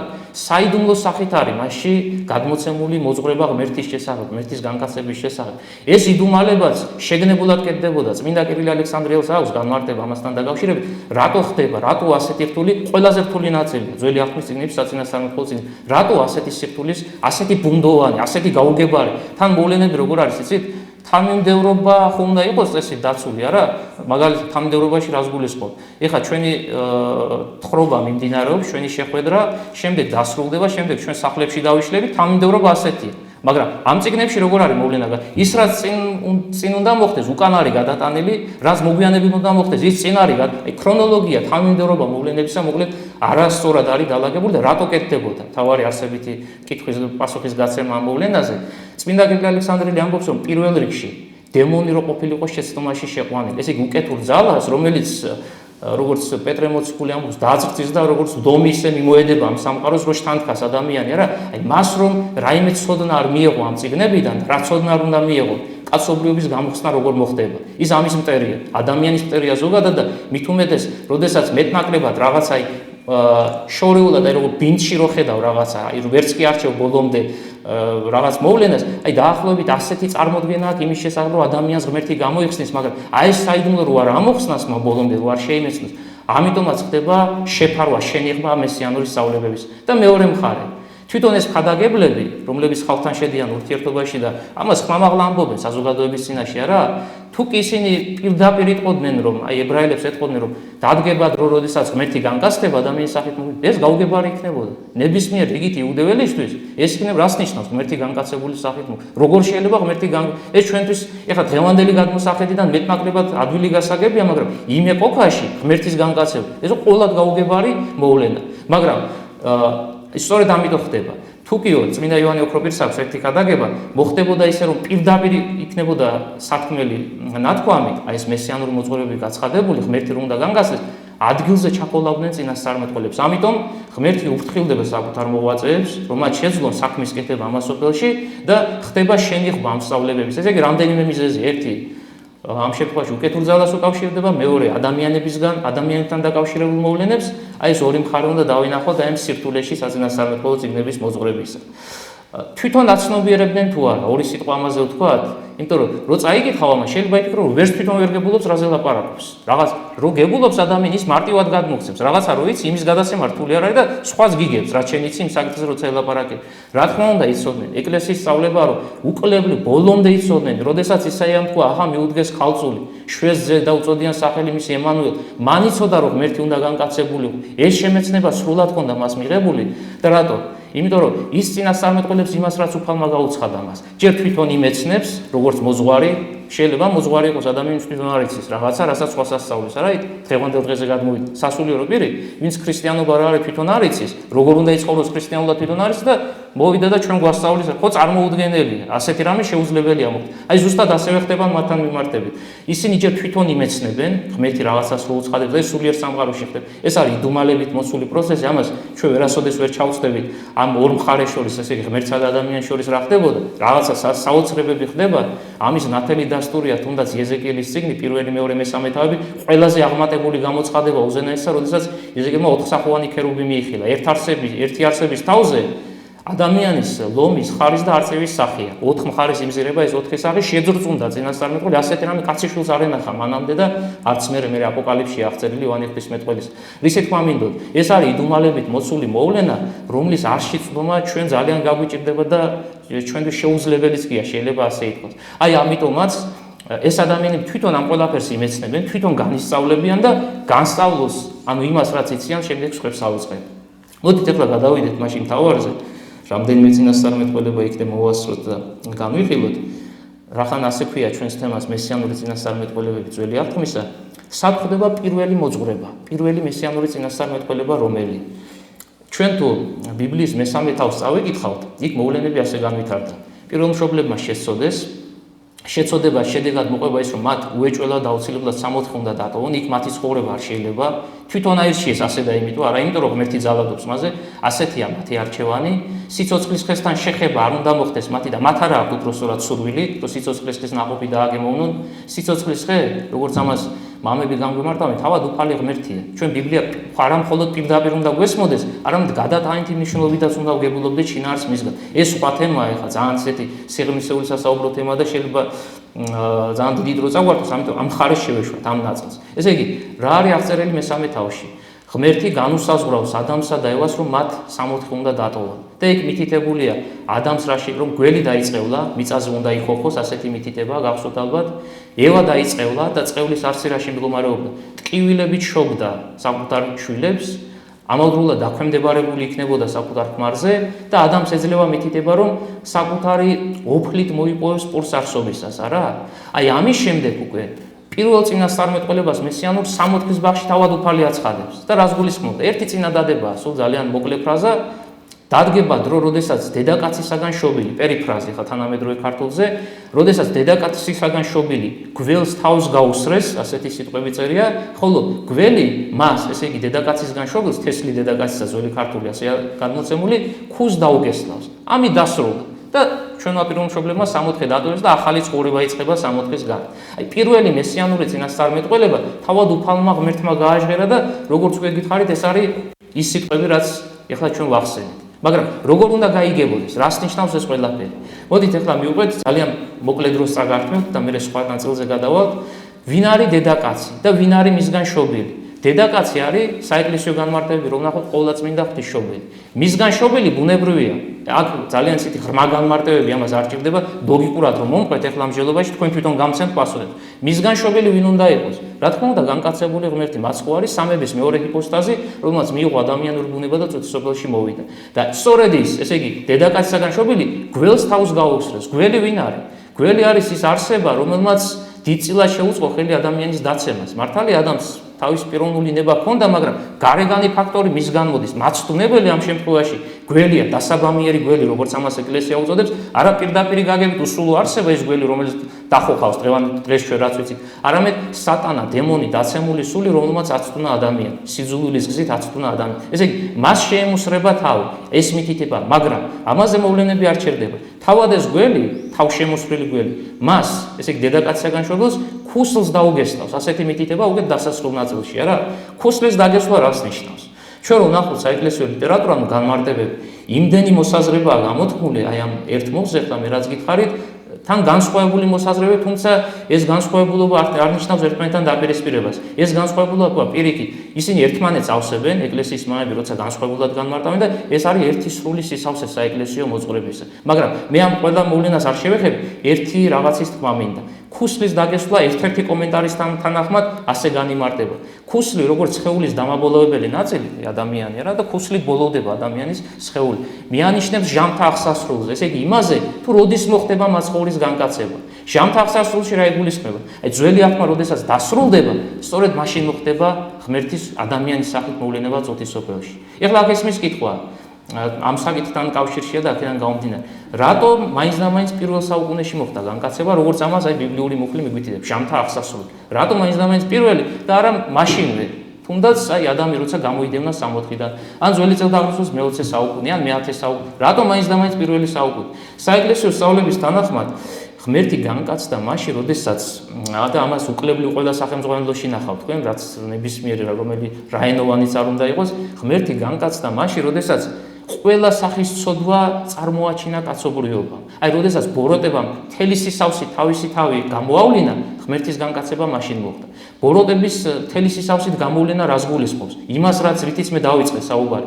ყველა ცოდვა, აი, ან თავისი პიროვნული ნებით არჩეული, ან ეშმაკისაგან შთაგონებული, როდესაც კაცობრიობა მოიმოქმედა, უფალი მაშინ განკაცდა. რატო? კითხვა ისმის ასე. რატო დაელოდა ყველა ცოდვის გამოშლას? აი, რაღაცა მოვლენა რო ხდება რა? მოვლენას ახლავს თავისი მოვლენა შედგება რამდენიმე ცალკეული შემთხვევისაგან, ხო? ეს შემთხვევები ყველა ბოლომდე უნდა წარმოჩენილიყო და მერე უნდა მომხდარიყო განკაცება. რატო? კითხვა დავსვით ასე. პასუხი შემდეგია. თუ კი მოხდებოდა ისე რომ ღმერთი ცოტა უფრო ადრე მოვიდოდა და იმის შემდეგ კიდე ახალი ცოდვა იშვებოდა ადამიანის გონებაში, ან უკეთური ძალის გონებაში, მაშინ ის ცოდვა განუკურნებელი დარჩებოდა. ამიტომაც, აი, როდესაც დაასრულა უკეთურებამ თავისი, ასე ვთქვათ, შემოქმედებითი მოღვაწეობა ბჭყალებში, რა თქმა უნდა, ცუდი გაგებით, როდესაც მთელი სისავსით გამოავლინა თავისი თავი, უფალი სწორედ მაშინ მოვიდა და უკლებლივ ყველა დაცემული მდგომარეობით განპირობებული გაუკუღმართება ადამიანში არსებული, მან საფუძვლიანად აღმოფხვრა. ღმერთის მოსვლა წუთისოფელში ნიშნავს ადამიანური ბუნების მიღებას და კურნებას ამ ადამიანური ბუნებისა. თუმცა ეს იმას არ ნიშნავს, რომ ყველა ჩვენთაგანი გადარჩენილი. თუ ადამიანმა პიროვნულად არ იღვაცა, აი მოღვაწეობაში არ ჩადგა, ჩემი ბუნება კი განკურნებულია, მაგრამ მე პასუხს ვაგებ იმაზე, მე როგორ ცხოვრობ. ეს არ არის გარანტია იმისა, რომ გარდაცვალების შემდგომ სასופველში მივდივარ. არა, პიროვნულად ჩემი მოღვაწეობა რჩება, ეს ჩემი საქმეა, ბუნება განკურნებული. თუ მე ღვთის სიტყვას დავიმარხავ და როგორც უფალი ამბობს, ვინცო ჩემს სიტყვებს დაიმარხავსო, ივანის სახარებაში გახსოვთ ალბათ, სიკვდილს არ იხილავს უკუნისამდე. ესე იგი, პირველი წინასწარმეტყველება, მოდით მივუბრუნდეთ ისეთ თავარ თემას, ჩვენ გვხვდება სწორედ ბიბლიის მესამე თავში და მეტნაკლებად, ეხლა რაც მე შემეძლო ყოველ შემთხვევაში გელაპარაკეთ, რას ნიშნავს და როგორ განიმართება. რა შეეხება მეორე საკითხი, მესიანური წინასწარმეტყველება, ძველი აღთქმისა, ჩვენ ახლა ისტორია ცოტა დიდი ოდენობით უნდა გამოვტოვოთ, წეგან ვახსენეთ იონა წინასწარმეტყველი და სწორედ მისი წიგნის ერთ ნაწილს უნდა შევეხოთ, ერთ ნაწილზე უნდა ვილაპარაკოთ. მაცხოვარმა თქვა ასეთი სიტყვები. როგორც იონა იმყოფებოდა ვეშაპის წიაღში 3 დღე და ღამე, ასე მოუწევს ზეკაცისას დედამიწის გულში ყოფნა. ესე იგი რა მიანიშნა უფალმა, რომ იონას თავსგადამხდარი მოვლენა და მე იმ ისტორიას მოკლედ შევეხები და მე განმარტებასაც გეტყვით, იონას თავსგადამხდარი ისტორია, აი სამდღიანი ვეშაპის წიაღში ყოფნა, ეს არის წინა სახე იმისა, რაც თავად უფალს შეემთხვევა. და რა დაემართა იონას? ეხლა არ ვიცი თქვენ ეს წიგნი წაგიკითხავთ თუ არა, მოვლენები ასე ვითარდებოდა. უფალი გამოეცხადა წინასწარმეტყველს, ძველი წელთაღრიცხვის მე-9 საუკუნეა, ამ დროს მსოფლიოს უძლიერესი იმპერია არის ასურეთი. იუდეველთა სახელმწიფო ორად არის გაყოფილი, ისრაელის სამეფო და იუდეის სამეფო. იონა თვითონ ისრაელის სამეფოდან არის და უფალი ეწყადება მას და ეუბნება, რომ აი იონა შენ ადგები, წახვალ ასურეთის იმპერიის დედაქალაქში, ნინევია ერქვა ამ ქალაქს, აი სხვათა შორის ტელევიზიით თუ ნახეთ ამას წინათ, აი რაღაც ისლამური სახელმწიფო თუ რაღაცას ეძახიან, ხო, რაღაც საშინელებებს რო ჩადიან, იმას ანგრევდნენ, რაღაცა იქ ძეგლები იდგა, ქანდაკებები. აი ნინევიაში აღმოჩენილი ქანდაკებებია. ეს არის შეუფასებელი განძი, რამდენი საუკუნის წარმოიდგინეთ. ეხლა ჩვენ რაზე ვლაპარაკობთ, რომელ პერიოდს? აი ამ დროინდელი და კიდევ უფრო უწინარესი ძეგლები, ის რაც ძალიან გითხარით, თუმცა ეს თემიდან გადავუხვით, ეხლა დაუბრუნდეთ. უფალი ეუბნება იონას, რომ შენ ჩახვალ ნინევიაში და იქ იქადაგებ. იმას, რასაც მე გაგიწყადე. ასურეთის იმპერია არის მტერი სახელმწიფო ებრაელებისა და ვიღაცამ რო გითხრას ახლა მტერთან წადი და მტერს უხადაგე მშვიდობა არა რაღაცა მაინც და მაინც დიდ კეთილგანწყობაზე ვერ დადგებ და იონაც არღებულობს უფლის ამ სიტყვას არ ემორჩილება უფალს მოკლედ და გასაგებად რო ვთქვა და გარბის ნინევია მდებარეობს ისრაელის სამეფოდან ესე იგი აღმოსავლეთით იონა გარბის დასავლეთით მის მდგომარეობა შინაგანს დაუმორჩილებლობს თვითონ ეს გეოგრაფიული მარშრუტი ძალიან ადამიან რო გეტყვის რომ იქით წადი და შენ პირიქით მიდიხარ არა მთელი არსებით უპირისპირდება ამ ღვთის განგებულებას იმიტომ რომ არ უნდა მის სიტყვა შეასრულოს როდესაც ჩადის ქალაქ იოპეში ასეთი ის არის წარმოდგენილი მარშრუტი გადაიხდის საფასურს ადის ხომალდზე ხომალდი მიემართება თარში ასეთი ქალაქია დასახელებული და გავიდა ხომალდი უკვე შეცურა ხმელთაშუა ზღვაში არც თუ ისე შორს არის ჯერ მაგრამ უკვე ზღვაშია და აქ ხდება ახალი ეტაპი იწყება იონას ცხოვრებაში ამოვარდება ძლიერი გრიგალი სადაცაა გემი უნდა დაინთქას ესენი ყველანი დიდი და პატარა გემბანზე დარბიან რა გააკეთონ არიციან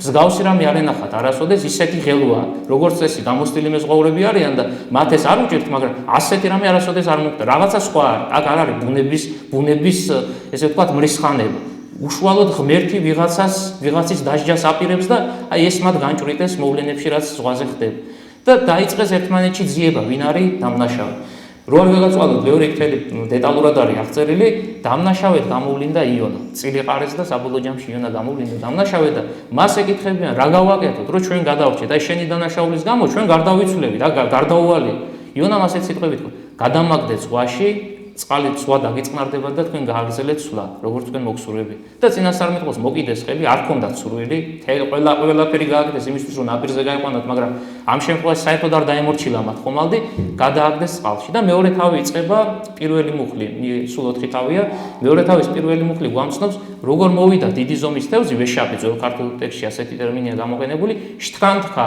ვეშაპმა იონა და 3 დღის მანძილზე ვეშაპის წიაღში იმყოფებოდა შიგნით, მაშინ მის ყუთში და 3 დღის მერე ერთ-ერთ სანაპიროზე ამოსვა წინასწარმეტყველი და მერე უკვე ჩადის ამ ხელა დიდი სასწაულით განსწავლული ჩადის ნინევიაში და იქადაგ მაგრამ ეს სხვა ისტორია აი სწორედ ამ მოვლენაზე მიუთითებს უფალი და ამბობს რომ როგორც იონა იმყოფებოდა ვეშაპის წიაღში 3 დღე და ღამე ასევე მოუწევს ზეკაცისას დედამიწის გულში ყოფნა მაგრამ საინტერესო რა არის არა მარტო მაცხოვარმა წარმოგვიდგინა ეს როგორც წინასახე მასთან დაკავშირებული მოვლენებს თვითონ იონამაც ვეშაპის წიაღში მყოფმა განჭვრიტა ის თუ რა შეემთხვეოდა მაცხოვარს და საიდან ვიცით ეს ძალიან კარგად ჩანს იონას ლოცვაში ან მეორე თავში გადმოცემულ როდესაც ის ვეშაპის წიაღში აღმოჩნდა მან ლოცვა წარმოთქვა ვითარება ასეთია ვეშაპმა გადაკლავა რა უნდა იფიქრო პირველი რა უნდა იფიქრო და გარდაიცვლები ხა ნებისმიერ ყველა წამს სიკვდილს ელოდები სხვა რა უნდა იფიქრო არა მაგრამ ხედავს რომ ცოცხალია სიცოცხლეს ინარჩუნებს და მისი ლოცვა სამ ნაწილად იყოფა იქ არის სამადლობელი სადიდებელი და ასე შემდეგ სავედრებელი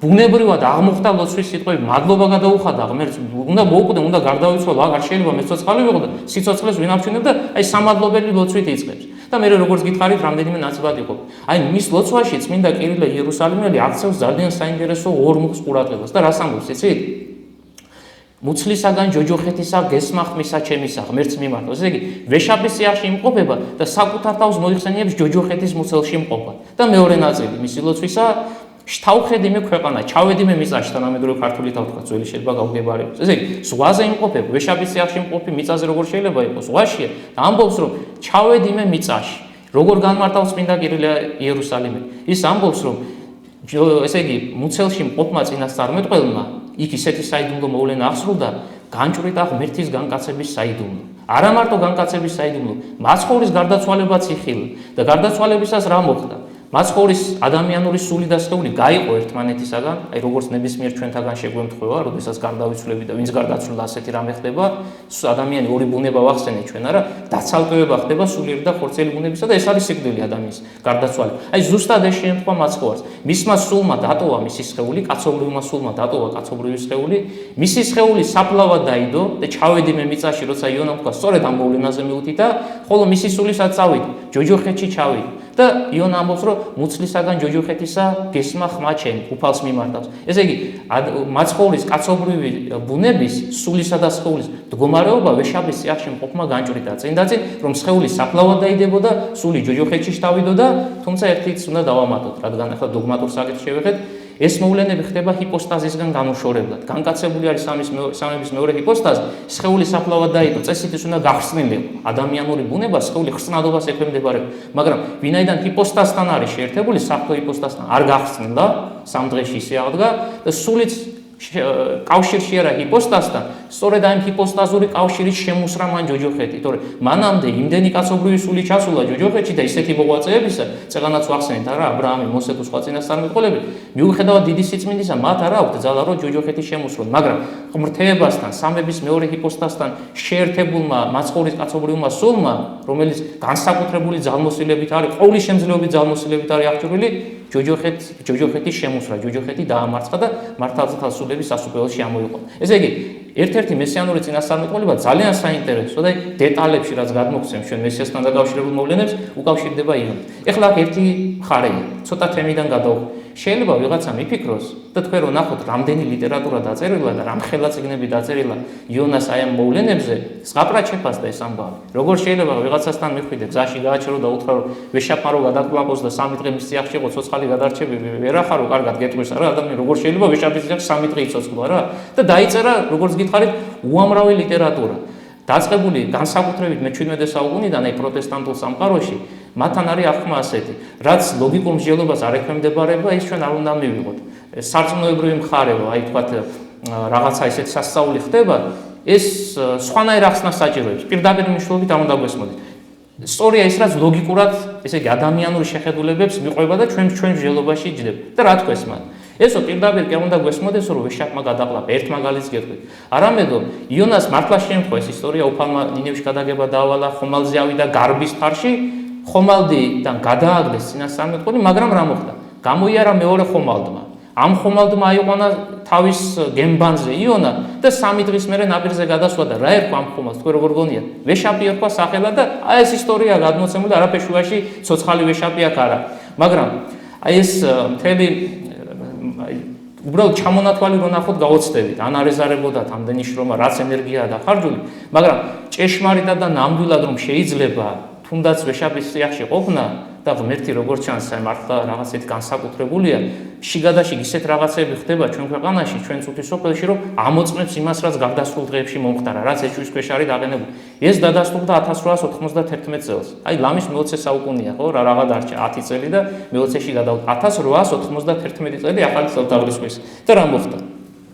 ხმელთაშუა ზღვის ზღვაში გამოცხადა ვეშაპებზე ნადირობა და ამ ნადირობაში მონაწილეობას ღებულობს რამდენიმე ხომალდი და ხომალდზე ბუნებრივია მეზღვაურები არიან.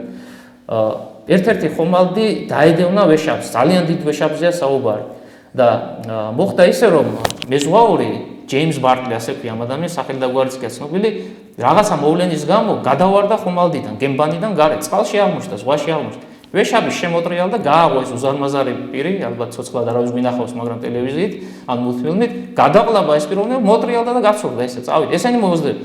მაშინვე მენავეთ მოძღვარმა, ეგრეთ წოდებულმა კაპიტანმა პირობითად გამოვიყენოთ, გასაბრძანება რომ ესროლონ, რაღაცები აქვს სასროლის საშუალებები, გაისროლეს, დაიჭრა ეს ვეშაპი წყალში მყოფი და დაიჭრა როგორ? წყალში ვერ ჩადის სიღრმეს ვერ ზედაპირზე, მაგრამ მთელი თავის ძალით მიდის.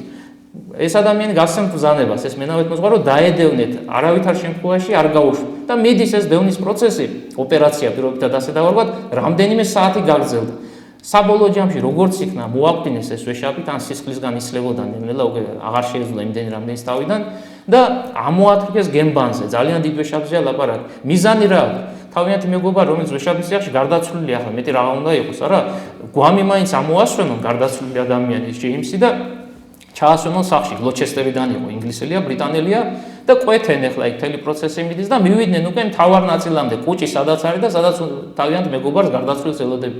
გაკვეთეს კუჭის არე, ხედავენ ცოცხალი კაცის შიგნით. გეუბნებთ, რომ რამდენიმე საათი გაგრძელდა დევნის ოპერაცია და აი ამით კიდევ ერთხელ დადასტურდა, რომ თურმე იონას ვეშაპში ყოფნა, რაც გითხარით, რომ ძალიან დიდი კრიტიკის ქვეშ დადგა და 1000 განმარტებაა მოფიქრებული, მე მხოლოდ ერთი გითხარით, რომ იმდენია, რომ გაოცებულები დარჩები, ეს ღაბრებია მთელი შეთხზული, თავის თავში ჭეშმარიტებას ატარებს, შესაძლებელი ყოფილი. ერთადერთი რაც ამ კაცს შეემთხვა, რახან შევეხეთ მის პიროვნებას, დაბრმავდა, თვალის ჩინი დაკარგა, ოღონდ მე არ ვიცი ახლა ეს კუჭის სვენის ზემოქმედება იყო თუ შიში, ახლა ვეშაპი გაქანებული რომ მიდის და მის კუჭში რომ იმყოფები, მაინც და მაინც სასიამოვნო განცდები არ გექნება. აი რამ დააბრმავა, რომელმა მოვლენამ არ ვიცი, აი სიბრმავე გამოყვა და 15 წელი იცხოვრე. ერთი იონა ვიცით ამ ვითარებაში და მეორე აგერ ჯეიმს ბარტლი ითიც ეს ჭეშმარიტება დასტურდა. ასე რომ ერთ-ერთი ღრმა და განსაკუთრებული მესიანური წინასწარმეტყველება ეს არის იონას წიგნში გადმოცემული ის საკითხები, რაც მე ახლა თქვენ გითხარით. რაც შეეხება შემდეგ წინასწარმეტყველს. ესაიას წიგნი გვერდს ნამდვილად ვერაუვლით. ესაია გახლავთ აი მწერალ წინასწარმეტყველთა შორის ერთ-ერთი ყველაზე უფრო გამორჩეული და განსაკუთრებული და მისი გამორჩეულობა თუნდაც იმით ჩანს, რომ ახალი აღთქმის ეკლესია მას ძველი აღთქმის მახარებელი უწოდა. მახარებლები ჩვენ რამდენი ვიცით 4 კაცია სულ არა? მათე, მარკოზი, ლუკა და იონი. მათ გვერდზე დააყენა. ესაია არის მეხუთე მახარებელი, ძველ აღთქმაში მცხოვრები. რატო უწოდა? ყველა მოვლენა მაცხოვრის ქვეყნიურ ცხოვრებასთან დაკავშირებული, აი უფალმა რაც აღასრულა რა 30 წლის მერე, როდესაც ნათელი მიიღო ივანესაგან, მის წიგნში 66 თავია, წეგანაც ვახსენეთ ჩვენ, თავიდან ბოლომდე ყველაფრის შესახებ არის წინასწარმეტყველება. დაწყებული შობიდან, დამთავრებული მკვდრეთით აღდგომით, ამაღლებით, სულიწმინდის გარდამოსვლით, არ დარჩენილა ეპიზოდი, რასაც ეს ადამიანი ისაია არ შეეხო და აი ამიტომაც ეკლესიამ განსაკუთრებული ადგილი განუკუთვნა და როგორც კიდევ ერთხელ გამეორდები, ძველი აღთქმის მახარებელი ამ სახელით მოიხსენიებენ მას. ეხლა გამომდინარე იქიდან, რომ ბევრი წინასწარმეტყველება აქვს, ჩვენ ესე დეტალურად ვერ ჩამოვყავით, უბრალოდ ორი საკითხი უნდა გავიხსენო, ორი საკითხის შესახებ უნდა გითხრათ, ძალიან მოკლედ ისიც. პირველი, ყველაზე უფრო გამორჩეული ჩემი თვალსაზრისით, ეს არის მისი მე-7 თავის მე-14 მუხლი, იქ მთელი მოვლენებია, ისტორიული საკითხებია, რაღაც ორ სახელმწიფოს შორის დაპირისპირება, ამას აღარ გიყვებით, ეხლა მარტო ამაზე დაგჭირდება მსჯელობა, ამიტომაც დავანებოთ, უბრალოდ ფრაზას გეტყვით, ფრაზას, რომელიც აქამდეც გავაჟღერეთ, მან სიტყვით გამოთქვა, თუ როგორ განვითარდებოდა მოვლენები მომავალში. კერძოდ, ცნობილი სიტყვები, რაც მათე მახარებელმა დაიმოწმა შემდეგ სახარებაში. ახლა მიუდგეს ქალწული, შვეზზე და უწოდიან სახელი მისი ემანუელი. ესე იგი, რა იხილა წინასწარმეტყველმა? იხილა ქალწულისაგან ძის შობა. ქალწულმა ძე როგორ უნდა შვას, არა? კითხვა ის შეუძლებელი მოვლენაა, ყოფილი გაგები ჩვენთვის, ეს წარმოუდგენელი. ესე იგი, მან იხილა ღმერთის განკაცება და ფაქტობრივად საეკლესიო დოგმატი ღვთისმშობელთან დაკავშირებით, მარადის ქალწულება მის. აგერ ესაია საუკუნეებით 734 წელს ხდება, გამოფლილიც კი მეცნიერებს დადგენილი აქვს რაღაც მოვლენებზე ამიტირება.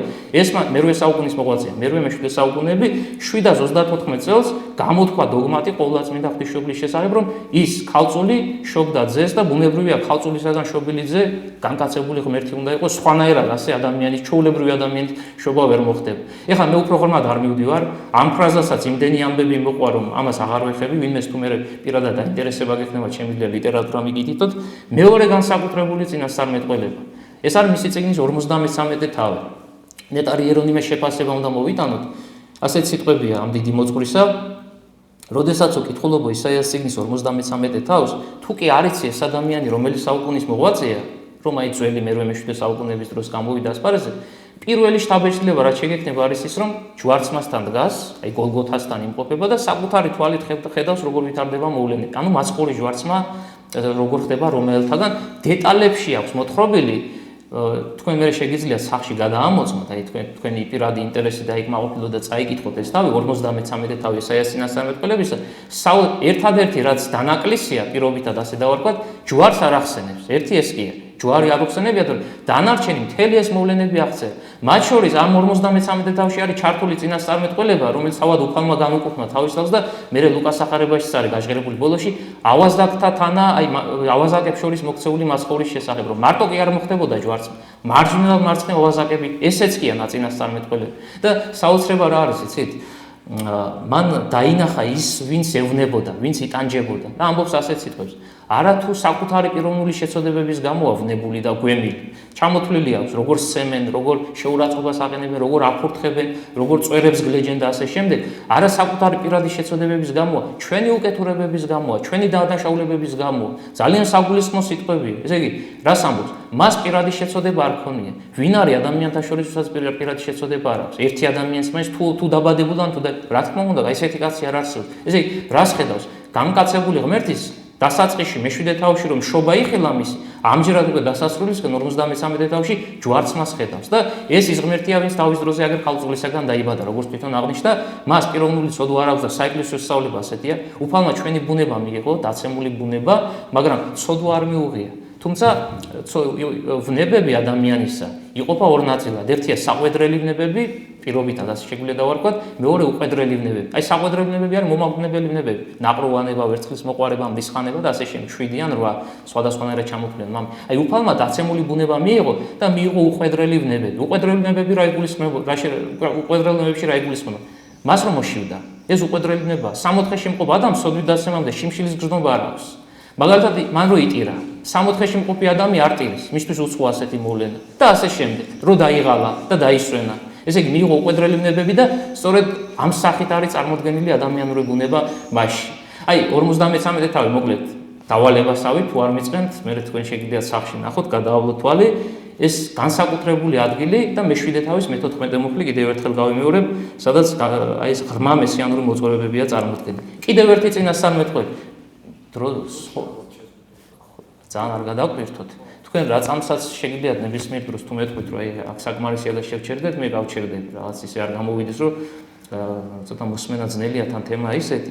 კიდევ ერთი წინასწარმეტყველი, ვინც უნდა ვახსენოთ და ასევე მოკლედ შევნიშნავთ მის მოძღვრებას, ეს არის ისაიას თანამედროვე, ასევე იუდეის სამეფოში მოღვაწე მიქია მურაშათელი. წარმოშობით ქალაქ მურაშეთიდან იყო, უფალმა მოუწოდა იერუსალიმში ჩავიდა, 7 თავისგან შედგება მისი წიგნი, მეხუთე თავის პირველი და მეორე მუხლები. სადაც საოცრება, აი რა ისაია რასაც აკეთებს ხალწულისაგან შობის შესახებ ესაუბრება, ეს ადამიანი რაღაცა გაგებით არ ჩამოუვარდება ისაიას და რატო? მან ადგილი ახსენა, სად დაიბადება ის, ვისაც ისაია მიგვითითებდა. და მათესახარებაში გემახსოვრებათ, ალბათ მოგვები ჩამოდიან აღმოსავლეთიდან. ვარსკვლავი მოუწყვით მათ წინ, მაგრამ იერუსალიმიდან რომ მოვიდნენ, ვარსკვლავი გაუჩინა და აღარ იციან სად წავიდნენ. ახლა მანამდე იცოდნენ, არა ვარსკვლავის საშუალებით. მიდიან მეფესთან, მეფე ეროდესთან, მას უნდა კითხონ. და კითხვა არის ასეთი: სად დაიბადა იუდეველთა მეუფე, ანუ მეფე. ჰეროდე შეძრწუნდება, თვითონ არის მეფე ებრაელებსა და ებრაელთა მეფე როგორ უნდა დაბადებულიყო, ან ვინ არის ასეთი პიროვნება. და მაშინვე მოიწევს რჯულის მოძღვრებს. ადამიანს, ვინც ძალიან კარგად იცის წმინდა წერილი. ის ადამიანები ეუბნებიან, რომ ბეთლემში უნდა დაბადებულიყო, რადგან მიქას წიგნში ასეა დაწერილი. აი აქ ესე იგი მიქას წიგნიდან ჩვენ ვგებულობთ, რომ მესია, ვიზეც ძველ აღთქმაში არაერთხელ არის წარმოდგენილი მოძღვრება, ბეთლემში დაიბადება. დაშენ ბეთლემ, სახლი იგი ეფრათას, ასეთ სიტყვები. მაგრამ ამაზე არ შეჩერებულა, საოცარი სიტყვები დაასრულა თავის წინასწარმეტყველებმა და გამოსავალნი მისნი დასაბამიდან დღეთაგან საუკუნოისათა. ასე დაამთავრა. ესე იგი ის, ვინც ბეთლემში დაიბადება, მისი გამოსავალნი დასაბამიდან დღეთაგან საუკუნოისად ასე სრულდება.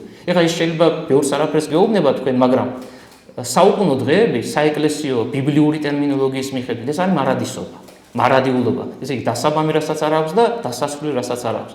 ესე იგი რას ამბობს მიქე? ის, ვინც ბეთლემში დაიბადა, დაუსაბამოა და დაუსრულებელი. რას ნიშნავს? დაუსაბამო და დაუსრულებელი ვინ არის? ადამიანი შეიძლება იყოს ამ დაუსაბამო ან დაუსრულებელი კი არის ამ გაგებით, რომ უკვდავია მისი სული. და აღდგომის მერე, როდესაც სხეული შეიმოსება, ნამდვილად დაუსრულებლად ან სასופველში, ან წარსაწმენელში უნდა იყოს აი მთელი თავისი სულიერი და ხორციელი ბუნები, მაგრამ დასაწყისი ყველა შემთხვევაში აქვს ამის თქვა მინდა რა.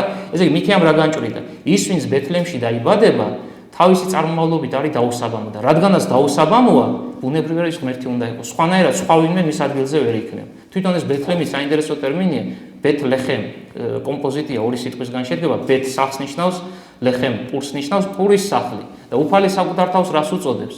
მე ვარ პური ცხოვრებისა ზეციდან გარდამოსული, არა შემთხვევით არ მოხდა. ესეც შერჩეული ევფრატას რაც შეეხება ბეთლემს მეორე სახელი ევფრატა არის. ევფრატა არის ნაყოფიერი, კარპოფორონ, ასეთი ბერძნული ტერმინი აქვს მაებს მოტანილი.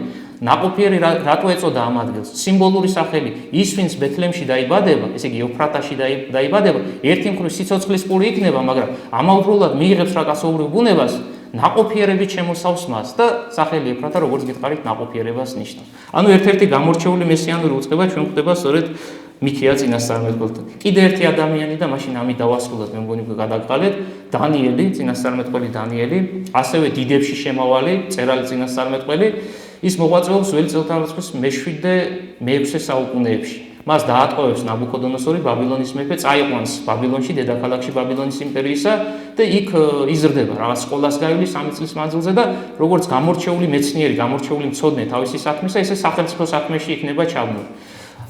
ნაბუქოდონოსორი ნახულობს სიზმარს, მეორე თავია დანიელის წიგნისა და გაიღვიძა დილით. რაღაც ღრმად იყო ჩაფიქრებული სახელმწიფოს ბედიღბალზე და რო დაეძინა სიზმარი ნახა. დილით გაეღვიძა და ბაბილონში როგორი ვითარება იყო, იცით, პროფესიონალი სიზმრის განმარტებლები არსებობდნენ. აი დღესაც არის რაღაც კითხავი თუ რა დავარქვათ, არა, ზოგი ყავაზე მკითხაობს, ზოგი რაღაცაზე, რაღაც დაახლოებით დასთავიან საქმე იციან და თან როგორ დონეზე იციან, იცით, ფორმულები იყო შექმნილი. ამ ფორმულებში განსწავლულები იყო, შენ შეგეძლო მათ გვერდით ყოფნა. მაგალითად, ეს შემორჩენილია ჩვენ ამ მოფრინავს სახლთან სიზმარში ხედავ ასეთ რამეს არწივი და წრე დაარტყა შენ სახლს და გაფრინდა, ისე რომ არაფერი წაუღია. აი ამ ფორმულის თანახმად სიზმრის განმარტების ეს ნიშნავს იმას, რომ ოჯახის უფროსი დასნეულდება, მაგრამ ეს სცენი სასიკვდილო არ იქნება. მაგალითად მოფრინავს არწივი, წრე დაარტყა, რაღაცა წაიღო სახლიდან და წავიდა. ეს ნიშნავს იმას, რომ დასნეულდება ოჯახის უფროსი და გარდაიცვლება. მოკლედ ძიმე დასრულდება მისი ავადმყოფობა. აი ასეთი ფორმულები გქონდათ ყველა საკითხთან დაკავშირებით. და როდესაც სიზმარს ნახავდა მეფე, ესენი შედიოდნენ, პროფესიონალები არიან თავის საქმისა, ზედმიწევნი მცოდნენი და მარტავდნენ მეფის სიზმარს, განუმარტავდნენ, რას უნდა ნიშნავდეს ესა თუ ის მოვლენა. როდესაც მეფემ ეს სიზმარი იხილა მეორე თავის თანახმად, მან მოიწვია ეს ადამიანი პროფესიონალი განმარტებლების სიზმრების და ასეთ სიტყვებს ეუბნება. მე წუხელ სიზმარი ვნახე და ეხლა რას თქვენი ვალდებულება ის უნდა გააკეთო. ესენი ხალისით მათთვის ეს არ არის არანაირი სირთულე, ელოდებიან ეხლა რა სიტყვის მეფე ნაბუქოდონოსორი. და აქ უცნაურ ამბავს ეუბნება მეფე, ისეთ რაც არ სმენიათ აქამდე. მე სიზმარი დამავიწყდა, არ მახსოვს შინაარსი რა ვნახე, ხდება ასეთი რამე. ხო სიზმარი რომ ვნახე, ჩვენც შეიძლება სიზმარი რომ ვნახე კი ვიცი, მაგრამ შინაარსს ვერ ვიხსენებ ამ სიზმრის. რატო არ ვიცი ახლა ამის განმარტება, მაგრამ არ მახსოვს შინაარსი სიზმრისა, ჯერ შინაარსი გამახსენეთ. მე როგორ განმარტებას წარმოადგენ? ეს რო გაიგონე ზელდა ეცა. მეფეო, დედამიწაზე ადამიანი არ დადის, ვისაც ამის გაკეთება შეეძლოს, ერთადერთი თუ ვინმე ამას შეძლებს, ღმერთი უნდა იყოს. სხვა შემთხვევაში ჩვენ უძლურები ვართ. და მეფე გამოსცემს ბრძანებას, ეგ თქვენ მე მატყუებთ, სხვა დროსაც მოგიტყუები ვართ, არაფრის ძალა თქვენ არ გქონიათ, არაფრის შემძლენი არ ყოფილიყართ, გამოსცემს ბრძანებას, რომ ყველანი ესენი დახოცონ. აი ვინც მოგვება და მოგვები ქვიათ მათ, ყველა მოგი ბაბილონის იმპერიაში დახოცილი უნდა იყოს. და ამის შესახებ გებულობს დანიელი. დანიელი სამეფო სასახლეში ცხოვრობს. და მაშინვე მივა დაცვის უფროსი ასე წერია ნაბუქოდონოსორის დაცვის უფროსთან და სთხოვს მეფესთან შეხვედრას და ხდება მათი პირდაპირ პირისპირ ურთიერთკავშირი. დანიელი ეუბნება მას ასეთ სიტყვებს, რომ მომეცი დრო ერთი ღამე. აი ხვალდილით მოვალ შენთან და ამ სიზმრის განმარტებას მე გეტყვი, ჯერ გაგახსენებ და მე განგიმარტავ კიდევაც. და ნაბუქოდონოსორი კმაყოფილი დარჩება. მოკლედ იმ ღამეს ლოცულობენ დანიელი და მისი მეგობრები ანანია, აზარია, მისაელი, ასეა მოხსენებული ეს სამი პიროვნება, 4 გადაასახლა ნაბუქოდონოსორმა თავის დროზე 605 წელს და მათ ეს სიზმარი გაეცხადება. დანიელს გაეცხადება, დანიელს აქვს ეს ნიჭი, მის მეგობრებს სიზმრების განმარტების ნიჭი არ აქვს. მეორე დღეს მიდის მეფესთან და ხდება ისევ შეხვედრა და დანიელი ეუბნება მეფო, ის სიზმარი უკვე ჩემმა ღმერთმა გამომიცხადა რა ჩემნა და სიზმრის შინაარსი ასეთია. მეფეს უნახავს ერთ-ერთ ველზე კერპი, უზარმაზარი კერპი, რომელიც სხვადასხვა რა დავარქვათ ამას, ნივთიერებისგან იყო გამოქანდაკებული. კერძოდ, მისი თავი ოქროსი იყო, სიზმრის შინაარსი ასეთია, ესე იგი მკერდი და ხელები ვერცხლის, მუცელი და თეზოები სპილენძის და ქვედა კიდურის ქვედა ნაწილი ნაწილობრივ თიხის, ნაწილობრივ რკინის. ასეთია შინაარსი სიზმრის. ამის შემდეგ ადამიანის გამოსახულება აქვს. ამის შემდეგ უკვე იქვე გვერდზე მთავრდებარეობდა ამ მთას ხელის უკრებად, ასეთი მითითებაა ტექსტში, მოწყდა ლოდი, რომელიც კერპს დაეცა თავზე, კერპი შეიმუსრა, თავზე არა ბოდიში, ფეხებზე დაეცა. ესე ქვედა კიდურის ქვედა ნაწილზე, თიხი და რკინი წარმოქმნილ ნაწილზე შეიმუსრა ეს კერპი, რაღაცა დაეცა ზედ, ნაწილები დარჩა შემოსვლისა, ძლიერმა ქარმა დაბერა, მთელი ეს ნაწილები გაფანტა, ეს ლოდი ზედდაცემული კერპზე გაიზარდა, მთელი სამყარო მოიცვა და მისი მეუფება უკუნისამდე აღარ დასრულდა. ასეთი სიტყვებია, სიზმრის შინაარსი არის ასეთი. ეს რომ მოისმინა ნაბუქოდონოსორმა და გაახსენდა უკვე სიზმარი, არა, სხვადასხვა საინტერესოა.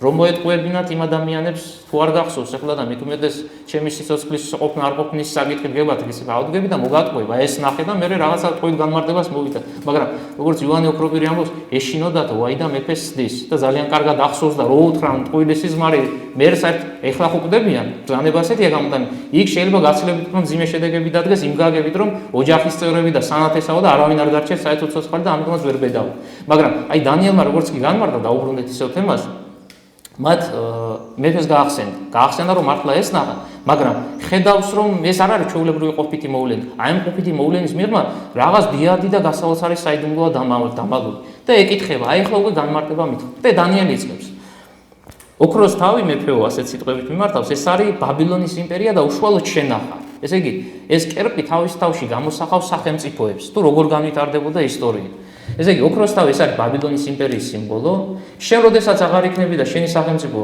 ახალი იმპერია წარმოჩინდება ასპარეზზე ამ შემთხვევაში კერდითა და ვერცხლის ხელები წარმოდგენილი ორი ხელი მარჯვენა მარცხენა ხელი დანიელი არ ახსენებს მაგრამ მოდი ჩვენ შევმატოთ ჩვენთვის ისტორია უკვე ცნობილია სპარსეთის იმპერია შემდეგ მუცელი და თეწოების სპილენძისა სპარსეთი როცა აღარ იქნება ბერძნულ მაკედონური იმპერია ეს ცნობილია ასე ვითარდებოდა მოვლენები და ბოლოს ესე ქვედაკიდურის ქვედანაწილი თიხადარკინა რაც არის წარმოდგენილი ეს არის რომის იმპერია თანმიმდევრობა ასეთია ერთმანეთს ჩაენაცვლება ეს 4 სახელმწიფო აი სწორედ მეოთხე სახელმწიფოს დროს მას დაეცა ამ ქვედაკიდურის ქვედანაწილს დაეცა თიხადარკინის წარმოდგენილ ნაწილს ქვა სამყაროზე ახალი სამეფო დამყარდება დაფუძნდება ისე რომ მთელ მსოფლიოს მოიცავს და მისი მეუფების დასასრული აღარასოდეს არ იქნება აი ეს თქვა დანიელმა და დასრულდა ეხლა აქ ისმის კითხვა მაინც ბუნდოვანება დატოვა ბოლომდე მაინც არ განმართა რაღაცების კითხვის ნიშანი უნდა შეიტანა რატო არ განმართა ბოლომდე წმინდა ივანე ოქროპირი ამბობს რომ ის ელაპარაკება წარმართული შეხედულებებით გაზრდილ და გამშვალულ ადამიანს ნაბუქოდონოსორს ამ შემთხვევაში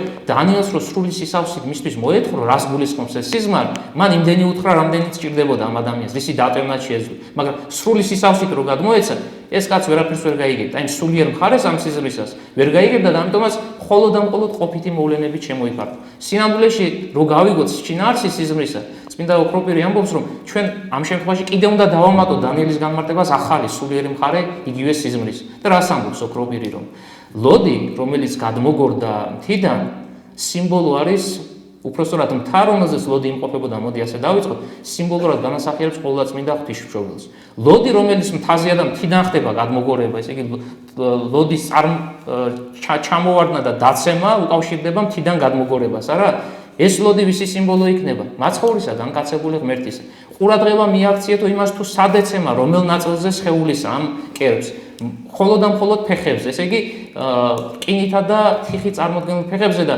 რისი სიმბოლო იყო ეს ნაწილი რომის იმპერიის სიმბოლო იყო განკაცება როდის მოხდა კითხვა ისმის ასეთი მაშინ როცა ქვეყნიერებაზე რომის იმპერია მეუფებს არა არც ბაბილონის არც სპარსეთის არც ბერძნულ-მაკედონური იმპერიისას მაცხვარი არ განკაცებული განკაცდა მხოლოდ და მხოლოდ რომის იმპერიის არსებობისას და ეს რომ ვინმე მაინც ისეთი თვითნებური განმარტება არ მიიჩნიოს ერთ ძალიან მნიშვნელოვან მოვლენას უნდა მივაქციოთ ყურადღება როგორც ოქროპირი ამბობს როგორ გადმოგორდა ლოდი მთიდან და ეს არ არის შემთხვევით მითითებული ხელისუყრელად და ხელისუყრელად როგორც წესი ხელისუყრელად არ უნდა გადმოგორდეს რაღაცა ძალა უნდა იმოქმედოს მასზე რომ ეს გორების პროცესი დაიწყოს არა ხელისუყრელად გადმოგორებაში რა იგულისხმება იქვეა მოტანილი განმარტება რომ ყოვლადწმინდა ღვთისმშობელი მთა ამ შემთხვევაში სიზმრისეული მაცხოვარს მოავლენდა წუთისოფელში შეუღლების გარეშე აი ზებუნებრივი გზით სასწაულებრივი გზით რაც ერთადერთი და განუმეორებელი შემთხვევა და კიდევ ერთი ესეთი განსაკუთრებული და გამორჩეული და დიადი მესიანური წინასწარმეტყველება ძველ აღთქმაში გაჟღერებული ეს ეპიზოდი გახლავთ. მოდით მაშინ ჩვენ აქ შევჩერდეთ. სალაპარაკო ძალიან ბევრია რომ დიდ რო არ წაგართვათ ამ მოგესიმნელისკენ მივდივართ და თუ როგორ გვეტყვით. ალბათ ჯობია გავჩერდეთ მაშინ დაახლოებით 1 საათი კი ვილაპარაკეთ მე მგონი და კითხვების თუ გექნებათ რამე თუ შეუძლებ გავცებ ასეთი სადავარ. კითხვა ვერ გავიგე შინაარსი ვერ არსებობს მოსაზრება რომ ესაია იყო თუ ავტორი ვინ არის ამ კითხვის ძლაური ფილოლოგიური არგუმენტებია ვერ მივხვდი შინაარს კითხვისას თუ შეიძლება რომ დავაზუსტო თუ გნება სამი იყო კი არის ასეთი მოსაზრება სწორი ხარ დიახ ესე იგი ვითარება არის ასეთი მას აქვს წიგნში განმოცემული ისეთი მოვლენები რაც მაგალითად მისი წიგნის 44-45 თავებია ბოლო მუხლი და 55-ის რამდენიმე მუხლი სადაც სახელდებით არის მოხსენიებული მეფე კიროსი კიროსი, რომელიც ისაია რო გარდაიცვალა, სადღაცას 2 საუკუნის მერე დაიბადა, 150 წელი 200 წლის მერე დაიბადა. აქედან გამომდინარე, ერთ-ერთი ნაწილი კომენტატორებსა დასავლურ სამყაროში ხდება ეს. ვერც ერთ მართლმადიდებელმა მოძღვართან, აი ძველ მამებთან თქვენ ვერ ნახავთ მოსაზრებას, რომ ისაიას წიგნი ისაიას არ დაუწერია და რამდენიმე ნაწილად უნდა დაუყო. დიახ, მოდით მაშინ ცოტა თავიდან რო გასაგები გახდეს. ეს ადამიანები რას ამბობენ? ისაიას წიგნი დაწერა 3 ისაიამ და არა ერთმა. კერძოდ, პირველი 39 თავები პროტო ისაია, პირველი ისაია, ასე ქართულად რო გადმოვიტანოთ, მეორე ნაწილი 50-55 თავები დაწერა დევტერო ანუ მეორე ისაიამ და 56-66 თავები დაწერა ტრიტო ანუ მესამე ისაიამ. არგუმენტი რა არის? პირველ ნაწილში ის რაც უშუალოდ ისაიას უკავშირდება, იმ ისაიას მათი თქმით, ვიზეთ ჩვენ დღეს ვილაპარაკებთ, გადმოცემული არის სწორედ ის მოვლენები, რომელ ეპოქაშიც ისაია ცხოვრობდა. თანამედროვეებს ელაპარაკება, მათ გაუკუღმართებებს ამ ხელს, გამოსწორების გზებს დასახავს და ასე შემდეგ. მეორე ნაწილში საუბარია წეგანაც ვახსენეთ მეფე კიროსზე და კიროსსა და ისაიას შორის 200 წელია განსხვავება. როგორ შეიძლებოდაო მერვე საუკუნეში მცხოვრები ისაია საუბრობდეს მე-6 საუკუნეში დაბადებულ კიროსზე და სახელდებით მოიხსენიებდეს ცხებული ჩემი კიროსი, იქ მითითებულია რომ ნებისმიერი კარიბჭე, ნებისმიერი ქალაქი მის წინაშე შეიმუსრება, ყველას ვისაც შეებრძოლება დაიპყრობს და დაამარცხებს, ამიტომაც გამოსავალი ასეთი ნახეს. ეს ისაია, ან მეორე ნაწილისა 40-55 თავების დამწერი, ცხოვრობდა ბაბილონის ტყვეობის პერიოდში, მომსწრე კიროსისა, მის პერიოდში დაიბადა რა უბრალოდ, მის პერიოდში დაიპყრო კიროსმა ბაბილონის იმპერია. ეხლა რაც შენ ნახე და ვის შესახებაც ხსმენი, ემის დაწერას ბევრი ამბავი არ უნდა ამ ინფორმაციისა. მაგრამ სახელი იგივე ერქვა ამ ადამიანს, ესაია ერქვა. აი მესამე ნაწილში, ბოლო ნაწილში, იქ არსებითად რამდენიმე მუხლია, სადაც უკვე დაბრუნებული ებრაელების ბედია წარმოდგენილი. აი სამშობლოში რა იუდეველები დაბრუნდნენ. და ეს ხდება 528 წელს, ებრაელები 528 წელს დაბრუნდნენ. როგორ შეიძლებოდა ესაიასო, მერვე საუკუნეში მცხოვრებს, აგერ მე-6 საუკუნის მეორე ნახევრის მოვლენები მოეთქვა დაბრუნებული ერის თაობას. ამიტომაც სამ ადამიანმა დაწერა ცალ-ცალკე ეს წიგნი, სამივეს ესაია ერქვა, ბოლოში ეწერა სახელი ესაია, როდესაც მოგვიანებით მე ხელში ჩაუვარდათ ეს ხელნაწერები, იმათ ვინც წმინდა წერილის ტექსტებს ადგენდა, ერთი ნახეს, მეორე ნახეს, მესამე ესაია ყველგან მითითებული, ჩათვალეს რომ ერთმა პიროვნებამ აღწერა ეს ყველაფერი და გააერთიანეს და წარმოადგენეს როგორც ერთი წიგნი. მაგრამ მე გითხარით რა, საეკლესიო სწავლები და ტრადიციის მიხედვით, ეკლესია ამას არ ყოფს ასე, რომ სამი ესაია, პირველი, მეორე, მესამე და რატო? ჯერდი რატო არ შეეძლო კიროსი ეთქვა? სახელდები თუ რატომ მოიხსენიაო, საწინასწარმეტყველო წიგნებიო, მაინც ბუნდოვანი არისო, მე ამაზე გელაპარაკეთ, იქ არ არის მაინც ბოლომდე გარკვევით რაღაცა კითხვის ნიშნები რჩება, ასე სახელდებით მოხსენიება კიროსისა, აგერ მიქიამ ბეთლემი ახსენა. მაშინ გამოდის რომ არც მიქიას დაუწერია წინასწარმეტყველები. მეფეთა წიგნებში გვაქვს ჩვენ ერთი ადგილი, როდესაც ასე იგი ერთ-ერთი ადამიანი იუდეიდან ღვთის კაცი, როგორც ის არის მოხსენებული, ჩადის ისრაელში, როცა სამეფო გაიყო 929 წელს და რასეულნება იორობოამ პირველს, პირველ მეფეს ისრაელისას. დადგება დრო მე-10 საუკუნეა. მე-10 საუკუნეში ხდება ეს ამბავი. დადგება დრო, როდესაც იუდეაში შვება ადამიანი, რომელსაც სახელად დაერქმევა იოშია, ებრაელ მეფეზეა საუბარი, ებრაელ მეფეზე, რომელიც ტახტზე ავიდა ძველი წელთაღრიცხვის 640 წელს. ესე იგი 929 წელს სახელით მოიხსენია ადამიანი, ვინც 640 წელს გამეფდა. მას სახელად იოშია ერქმევა, აქ თქვენთან ისრაელის სამეფო საზღვრებში გადმოვა, ყველა კერპს და ყველა გაუკუღმართებას შემოსრავს. და თუ ასეთი შემთხვევებია და არაერთი და არაორი, რატო არ შეიძლება ისაიას კიროსი მოიხსენიება, მაგრამ ყველაზე მძლავრი არგუმენტი რა არის, იცით, ამის საპირისპიროდ, ჩვენ თუ ნახავთ ახალი აღთქმის წიგნებს, იქ არის მოტანილი ციტატები, როგორც პირველი 39 თავიდან, ასევე 40-55 თავიდან, ასევე 56-66 თავიდან. არსად არ არის მითითებული, რომ ეს წინასწარმეტყველება თუ რაღაცა მოვლენა ან დევტერო ან ტრიტო ისაიას, ანუ მეორე ან მესაია, ყველგან მითითებაა, რომ ეს ეკუთვნის ისაია წინასწარმეტყველს. ერთ მაგალითს შეგახსენებთ, საქმე მოციქულთან. მე-7 შეიძლება მეშლება თავი, აღარ მახსოვს, საჭურის ბატონო, ხო, აი მერვე თავი.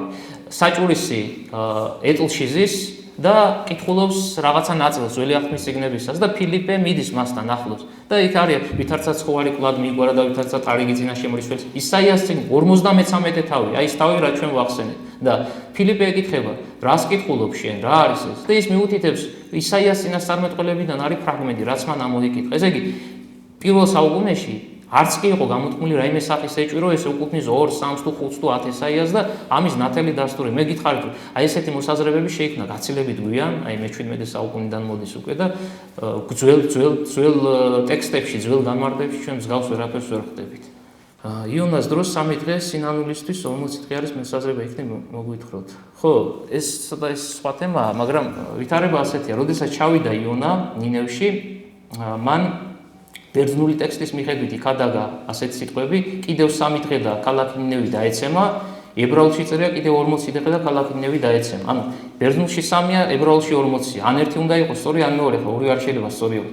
ვითარება არის ასეთ, სინამდვილეში 40 დღე უნდა ყოფილიყო. სეპტუაგინტაშიც კი ნეტარი იერონიმე ასე განმარტავს, მაგრამ ბგერების აღნიშვნა როგორ ხდებოდა, იმ დავით თუ ხარ თუ იმ და იმ საეკლესიო კითხვის წესთან შეხება გაქვს, რიცხვები ხდებოდა ბგერების მიხედვით. მაგალითად, A ნიშნავს 1-ს, B ნიშნავს 2-ს, არა? აი, ის ბგერა ბერძნული სიტყვისა M, რაც 40 ნიშნავდა, გარკვეულწილად გავს მესამე ალფავიტში, რაც ადგას ბერძნულში არ მესამე არის ალფავიტი და გამა მესამე ბგერა. M და გამა რაღაცა გაგებით ერთმანეთს გავს. მით უმეტეს ძველ დროს ტექსტები როგორ იწერებოდა, ეხლა სად იყო ასეთი ბეჭდური საშუალებები, არა? ხელით ხდებოდა აღწერა, თან ეს ხელი გაკრული ზოგი სწრაფაცეს, დღესაც ვერ ამოიკითხა, ვაგერ პასტაა და ათასი საშუალება ზოგიერთის ნაწერს, ხო? მაგრამ იქ გაკრული ხელით ნაწერი ვიღაცებმა გადამწერებმა როდესაც ნახეს, ნაცვლად ემისა და ემი ეწერა იქ პირველადში, ამოიკითხეს როგორც გამა. და ეს გამა ნიშნავს 3-ს და გადმოვიდა როგორც 3 და შემდეგ უკლებლივ ყველა ხელნაწერში ბერძნულში ეს მონაცემი აისახა და ბერძნული ნათარგმნელ ტექსტებში უკვე ჩვენ გვაქვს რიცხვი 3. თუმცა სინამდვილეში როგორც გითხარით, სწორი უნდა იყოს 40 და პირველად ტექსტში სეპტუაგინტას, რასაც ვეძახით ძველი წელთაღრიცხვის მე-3 საუკუნეში რაც ითარგმნა, იქ უნდა ყოფილიყო 40. ეს ნეტარი იერონიმის განმარტებაა. მესიანური წინასწარმეტყველებები ბუნდოვანია და ხალხისთვის მიუძღვნელი. საინტერესოა, როდის გაიგეს და შემისწეს ძველათმაში მცხოვრებმა ადამიანებმა 10 არსი, რადგან თუ გაუგებარია ეს წინასწარმეტყველები თავის დანიშნულებას როგორ შეასრულებდა. ხო, მოკლედ ვითარება არის ასეთი. წეგან ჩვენ თქვით მიზეზები თუ რატო იყო გაუგებარი ბუნდოვანი, მაგრამ ასევე ვთქვით, რომ ყველასთვის არ იყო გაუგებარი და ბუნდოვანი. ისინი, ვინც შემეცნებას ცდილობდნენ და ეძიებდნენ ჭეშმარიტებას, მათთვის ეს გასაგები იყო. მაგალითად, ყველა წინასწარმეტყველი არ არის, ხო? ყველა ვერ იქნება წინასწარმეტყველი ძველი აღთქმის პირობებში, მაგრამ თუ დაინტერესებული ამ საკითხით, აი მაგალითად იერემია რაღაცას გადაგებს, ხო, წინასწარმეტყველი. ვერ გავიგე ეს ადამიანი რას გადაგებს. შესაძლებლობა მაქვს იმისა, თუ მე დაინტერესებული ვარ. ის რაც ჩემთვის გაუგებარია, პირადად მასთან გადავამოწმო. მან რო სახალხოდ იქადაგა, მე რაღაცა ვერ მოვისმინე.